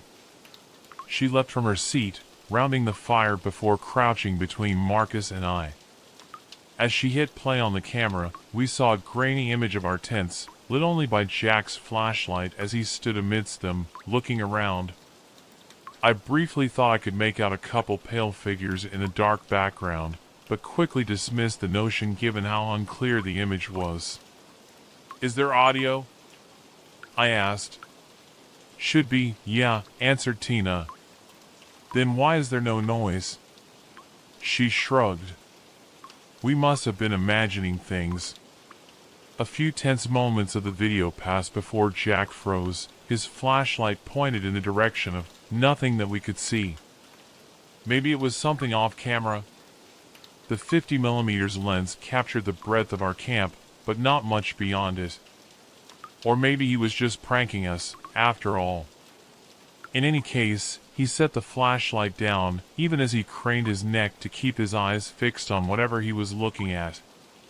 Then he walked in that same direction, the light shining brightly off his back as he went. He wasn't moving quickly or slowly, just steadily. And that confirmed that there was audio on the recording, because we heard the crunching of leaves as Jack departed. "You see?" Tina said as she hit pause on the video. "Bastard pranked the hell out of us." She straightened, letting the camera rest on its strap, and cupped her hands around her mouth. "Jack! Come out already. Prank's done, you win." If he was actually hiding somewhere in the dark, he didn't even make a peep. Tina called out a couple more times, and I even joined in on the last one, insisting that Jack come back. There was no answer. "You still think this is a prank?" Marcus asked. I looked at him, uncertain. Tina sternly said, "Yes." Marcus frowned. "Then where the hell is Jack?" Tina looked away. I stood up with a sigh. "Look, whatever this is, we've got to track him down one way or another, right? We're in the woods and far from any sort of help. Even if this is just a really overdone prank, we can't risk him getting lost or hurt out there." "Oh, fuck me," Marcus groaned as he pressed his face into his hands. "Yeah, that's fair," Tina agreed. "It's chilly. Let's bundle up a little, grab as many lights as we can carry, and head out. I'll also keep this camera running." "I'll grab a knife," Marcus said. Tina and I looked at him uncomfortably. "To mark the trees," he said as he rolled his eyes. "So we can actually find our way back?" "Ah," I replied. "Smart." A couple minutes later we set out into the forest, in the direction that the flashlight had been pointing when Jack left it. We called out his name, our voices losing some of their optimism with each repetition. Our lights were less effective than they should have been. The darkness seemed to devour them, making it hard to see farther than 20 or so feet ahead. Fear and frustration mingled in my chest as I looked left and right, peering through the trees, shouting as loudly as my courage let me. "Jack! Jack! Jack! Jack!" Marcus cursed. "I've marked 15 trees, guys. We should really turn back." "Sure," I sighed. "We'll head back, then start out again in a different direction." As we turned around, a sharp crack sounded. Tina screamed. Gasping and looking over at her, I braced for what I might see. What? "Tina? What is it?" She was looking down, with one hand placed over her chest. Oh God." She stepped back. "Come look." Marcus and I padded towards her. A broken old bone lay in Tina's boot print. "It's human," she whispered. "What?" I spat, genuinely startled. "How do you know?" "Because I studied this sort of thing in a recent course," she hissed. "That is, without a doubt, a human femur." Grimacing, I brushed the mulch aside with my boot, revealing more of the skeleton. Marcus gasped. "You don't think?" I frowned at him. "You mean?" I glanced back down at the skeleton. "Oh. No, definitely not. These bones are old. There's no way." "Maybe it's the guy who had parked his car at the edge of the woods," offered Tina. "Maybe," I murmured as I uncovered more of the corpse. By the time I'd finished, the three of us were looking down on a full human skeleton. The hands' arms were folded over the ribcage, with most of the hand bones resting on the sternum at the center of the chest. Mixed in with those hand bones was a bundle of sticks. "Jesus Christ," Tina muttered. She was still recording, making sure not to miss a thing. "Let's hurry back," I said. A sense of dread was settling in. Maybe I was being impractical, but I couldn't help it. Marcus led the way, as he could best recognize the tree markings. Our pace was hurried. Frantic, even. Even Tina was spooked. The few times I looked at her, I saw her mouth pursed to a thin line. In hindsight, it's silly to think that it was the dead one that spooked us so much. The one we didn't even know. Marcus stepped back into camp and immediately gathered wood for a new fire. Tina paced back and forth, keeping to herself. I was antsy, restless, terrified. I feared the worst. We need to head out again. Jack is still out there. I took the day to gather my thoughts and calm myself. I'm ready to tell the rest of the story. Though I warn you, what came before was child's play in comparison with what comes next. Read on at your own risk. So, picking up right where I left off. I aimed my flashlight opposite from the way Jack had left, shining its light through a row of trees. And gasped. I saw a pair of legs, poking out from behind one of the trunks. By the style of pants, I knew at once that it was Jack. My heart hammering in my throat, I ran over. I rounded the tree trunk. And relief washed over me as I found him alive and seemingly unhurt. "Jack!" I cried as I lowered myself next to him. He didn't respond. Though I could clearly see the rise and fall of his chest, his eyes stared listlessly up at nothing in particular. His arms were folded over his chest, hands resting right at his center. In his hands was a bundle of sticks. "Jack?" Tina cried. "Are you all right?" "What's wrong with him?" whispered Marcus. Not only did he not reply, he didn't even move. His eyes didn't shift. "Nothing. This must be part of the prank," Tina muttered. I scowled at her. "Weren't you worried just now?" I trailed off as I recognized the confusion in her eyes. She wasn't thinking clearly. Hell, none of us were, at that point. "We gotta get out of here," Marcus said. Tina replied, "But the project."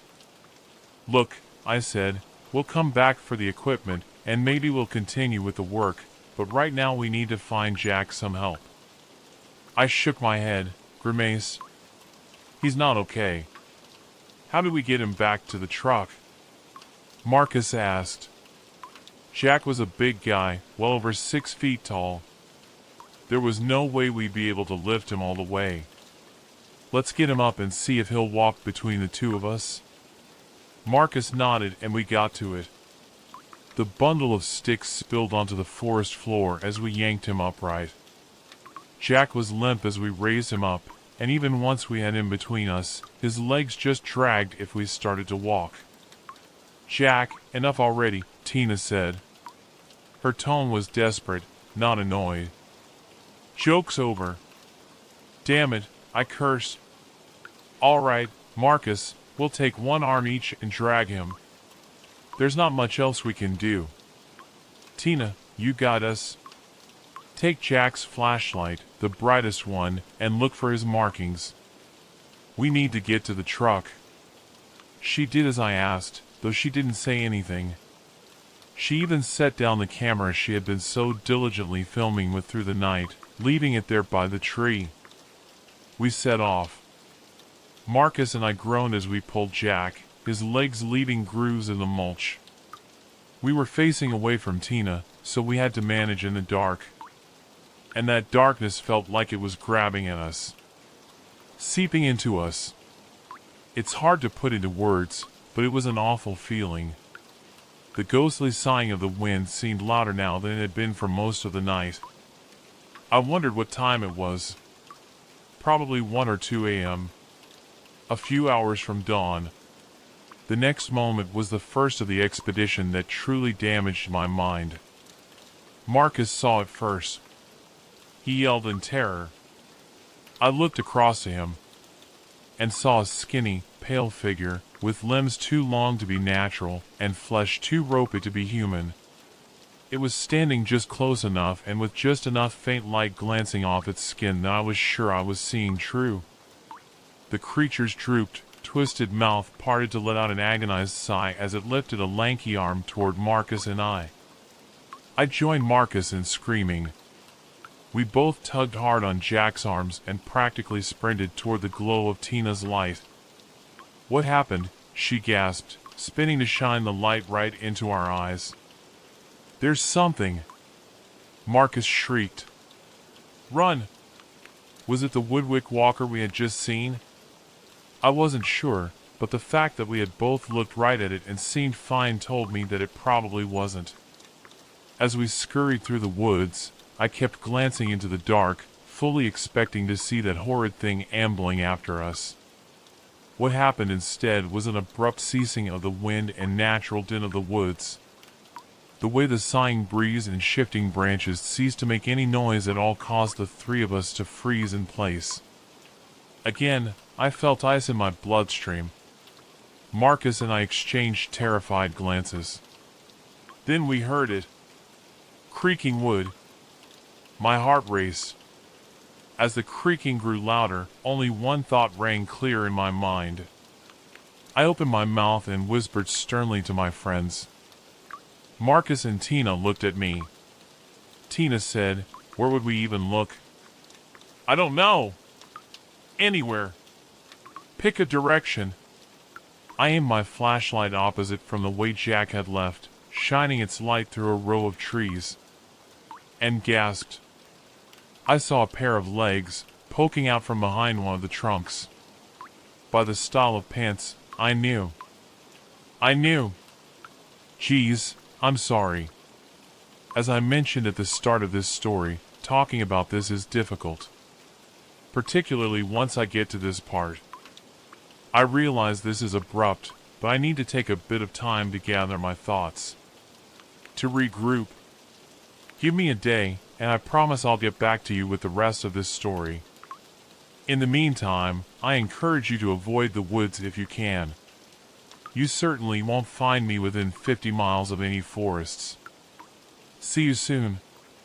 Don't look at him. Marcus clenched his eyes shut. I looked down at Jack. He was still staring idly up at the sky. I clapped my hands over his eyes, then shut my own and held my breath. The whispering that was hidden in the creaking reached my ears, same as it had earlier that night. I strained to make sense of the whispers, but I couldn't, even though it felt like I should have been able to make out the words. When Tina spoke, my stomach sank. "Oh, fuck this," she hollered. "I'm not playing this stupid game anymore." "Tina, quiet," I whispered as softly as I could manage. She laughed. "Look at you two, with your eyes clenched shut. You're grown men, both of you.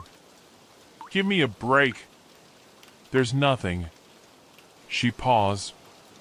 "There's nothing." While she didn't say anything else, her breath quickened.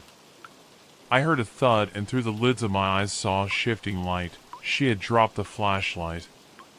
A few soul-scathing moments passed before the creaking ceased. And when I opened my eyes, Tina was gone, though we hadn't heard her walk away. As expected. "It's over, Marcus," I quietly said. As Marcus opened his eyes, I saw his cheeks wet with tears. "We need to leave this place," he rasped. "Let's get Jack back to the truck," I agreed.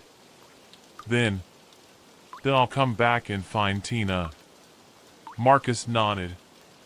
We got back to dragging Jack, pausing every few moments to shine the light over the trees to ensure we were going the right way. The woods were still pitch dark, and I hadn't forgotten about the awful pale creature that had approached us. The minutes or hours that passed before we made it back to the Silverado were nightmarish. But we did make it, finally.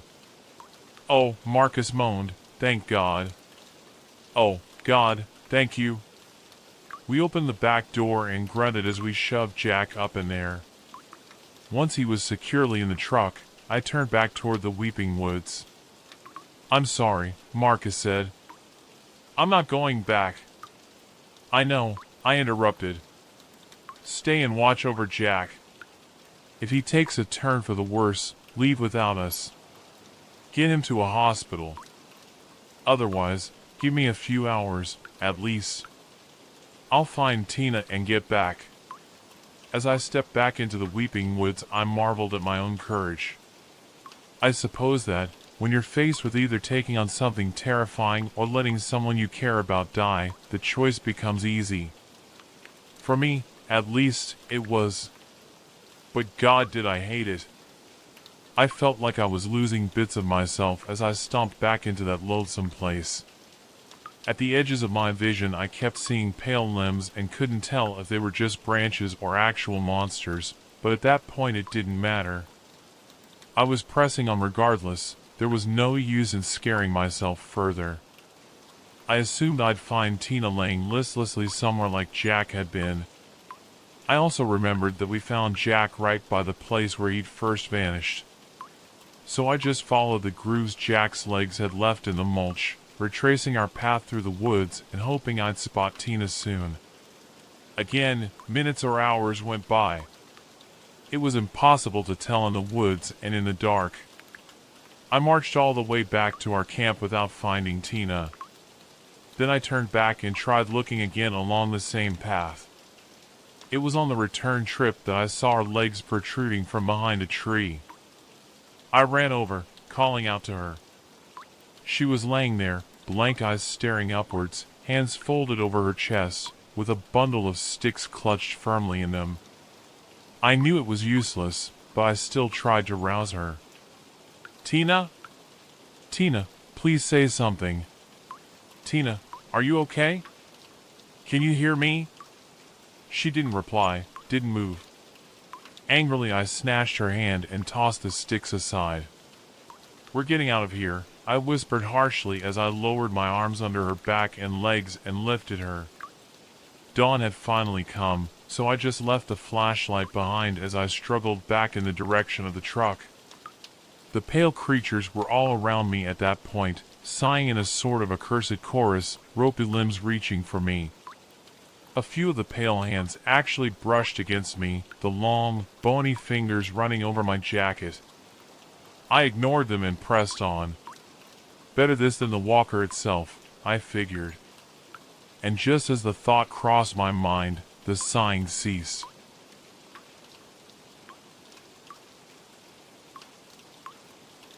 Total silence blanketed the woods. Silence until the disquiet creaking of wood reached my ears. It was the third time I'd faced it that night, but the first time I'd faced it alone. And that was the moment that truly ruined me. The moment that shook me so badly that it's haunted me in all of the years since. I fell onto my knees, setting Tina down and placing a palm over her blank eyes. Somehow, in that moment of sheer terror, I couldn't bring myself to fully shut my own eyes. It just felt too vulnerable, I suppose. So, as the creaking grew louder, I tilted my head down and stared at the ground between my knees. A feeling in me prodded, urging me to look up, to see what it was that was approaching, to protect myself. I resisted. My eyes remained fixed on the mulch immediately below me. The whispering and the creaking was angry this time. There was a real hatred in it. I could sense it, though I still couldn't make out the words. Like the other times, I wasn't sure what direction it was approaching from. The creaking and whispering was all around. It was in my head. I held strong. I didn't look. Even when I could sense that something was right next to my head, its breath brushing the skin of my neck, I did not look. As it circled me, I saw one of its legs come into view. In the dim dawn light, I saw a limb of both wood and flesh, broken and twisted down its length. Sap and blood seeped from the places where it had bent and fractured. Again, the temptation sounded in me to look up, at the thing's face. Again, I resisted. the thing started to make a new noise from deep within its gullet. It was a wet, guttural croaking. It was a sound that can't be put into words. It was something that should not have ever been heard by anyone. I kept my eyes down as the thing circled me, breathed on me, croaked at me. For seconds that felt like minutes, that felt like hours, I stayed still. Until, finally, oh, finally, it went away. The croaking turned to angry whispering, and the angry whispering turned to creaking as the walker left. Eventually there was no noise at all. Going entirely on instinct at that point, I gathered Tina into my arms again and set off in the direction of the truck. When we made it back to the clearing, Marcus merely gawked at me as I placed Tina in the back seat with Jack.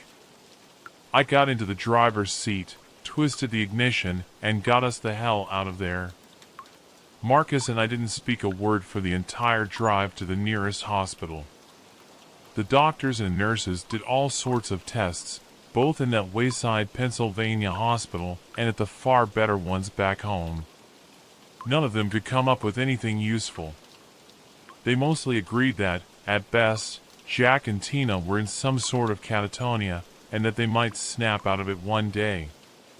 At worst, they were in a vegetative state that was irreversible. To this day, Jack and Tina are cared for in a special care facility. To this day, they're just as they were when we found them in those woods. Eyes staring blankly, bodies limp. My poor friends likely would have been put down by now, if not for one detail that tells us they're still there, in a way. They show a slow, steady interest in sticks, branches, things like that.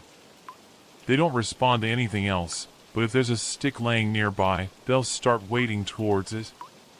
And when they've gathered a satisfactory bundle of the little pieces of wood, they'll place it against their chest and continue to hold it there. As for Marcus and I, well, Marcus and I never spoke again after that.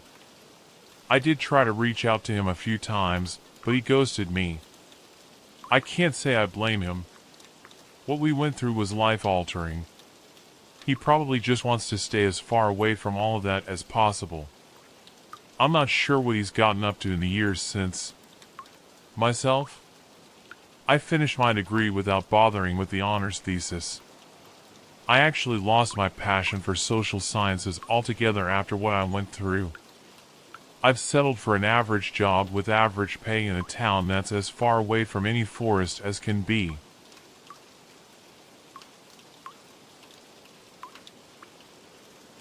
I've also cut down all the shrubs around my house. I even paid my neighbors, and this was a hefty sum, mind you, to get rid of their trees and bushes. I take time every day to rake my yard and get rid of any twigs that may have found their way onto my property. Even so, in my town far from any woods, and in my house cleansed of any twigs, oftentimes when I'm sitting indoors, just minding my business, I'll hear it.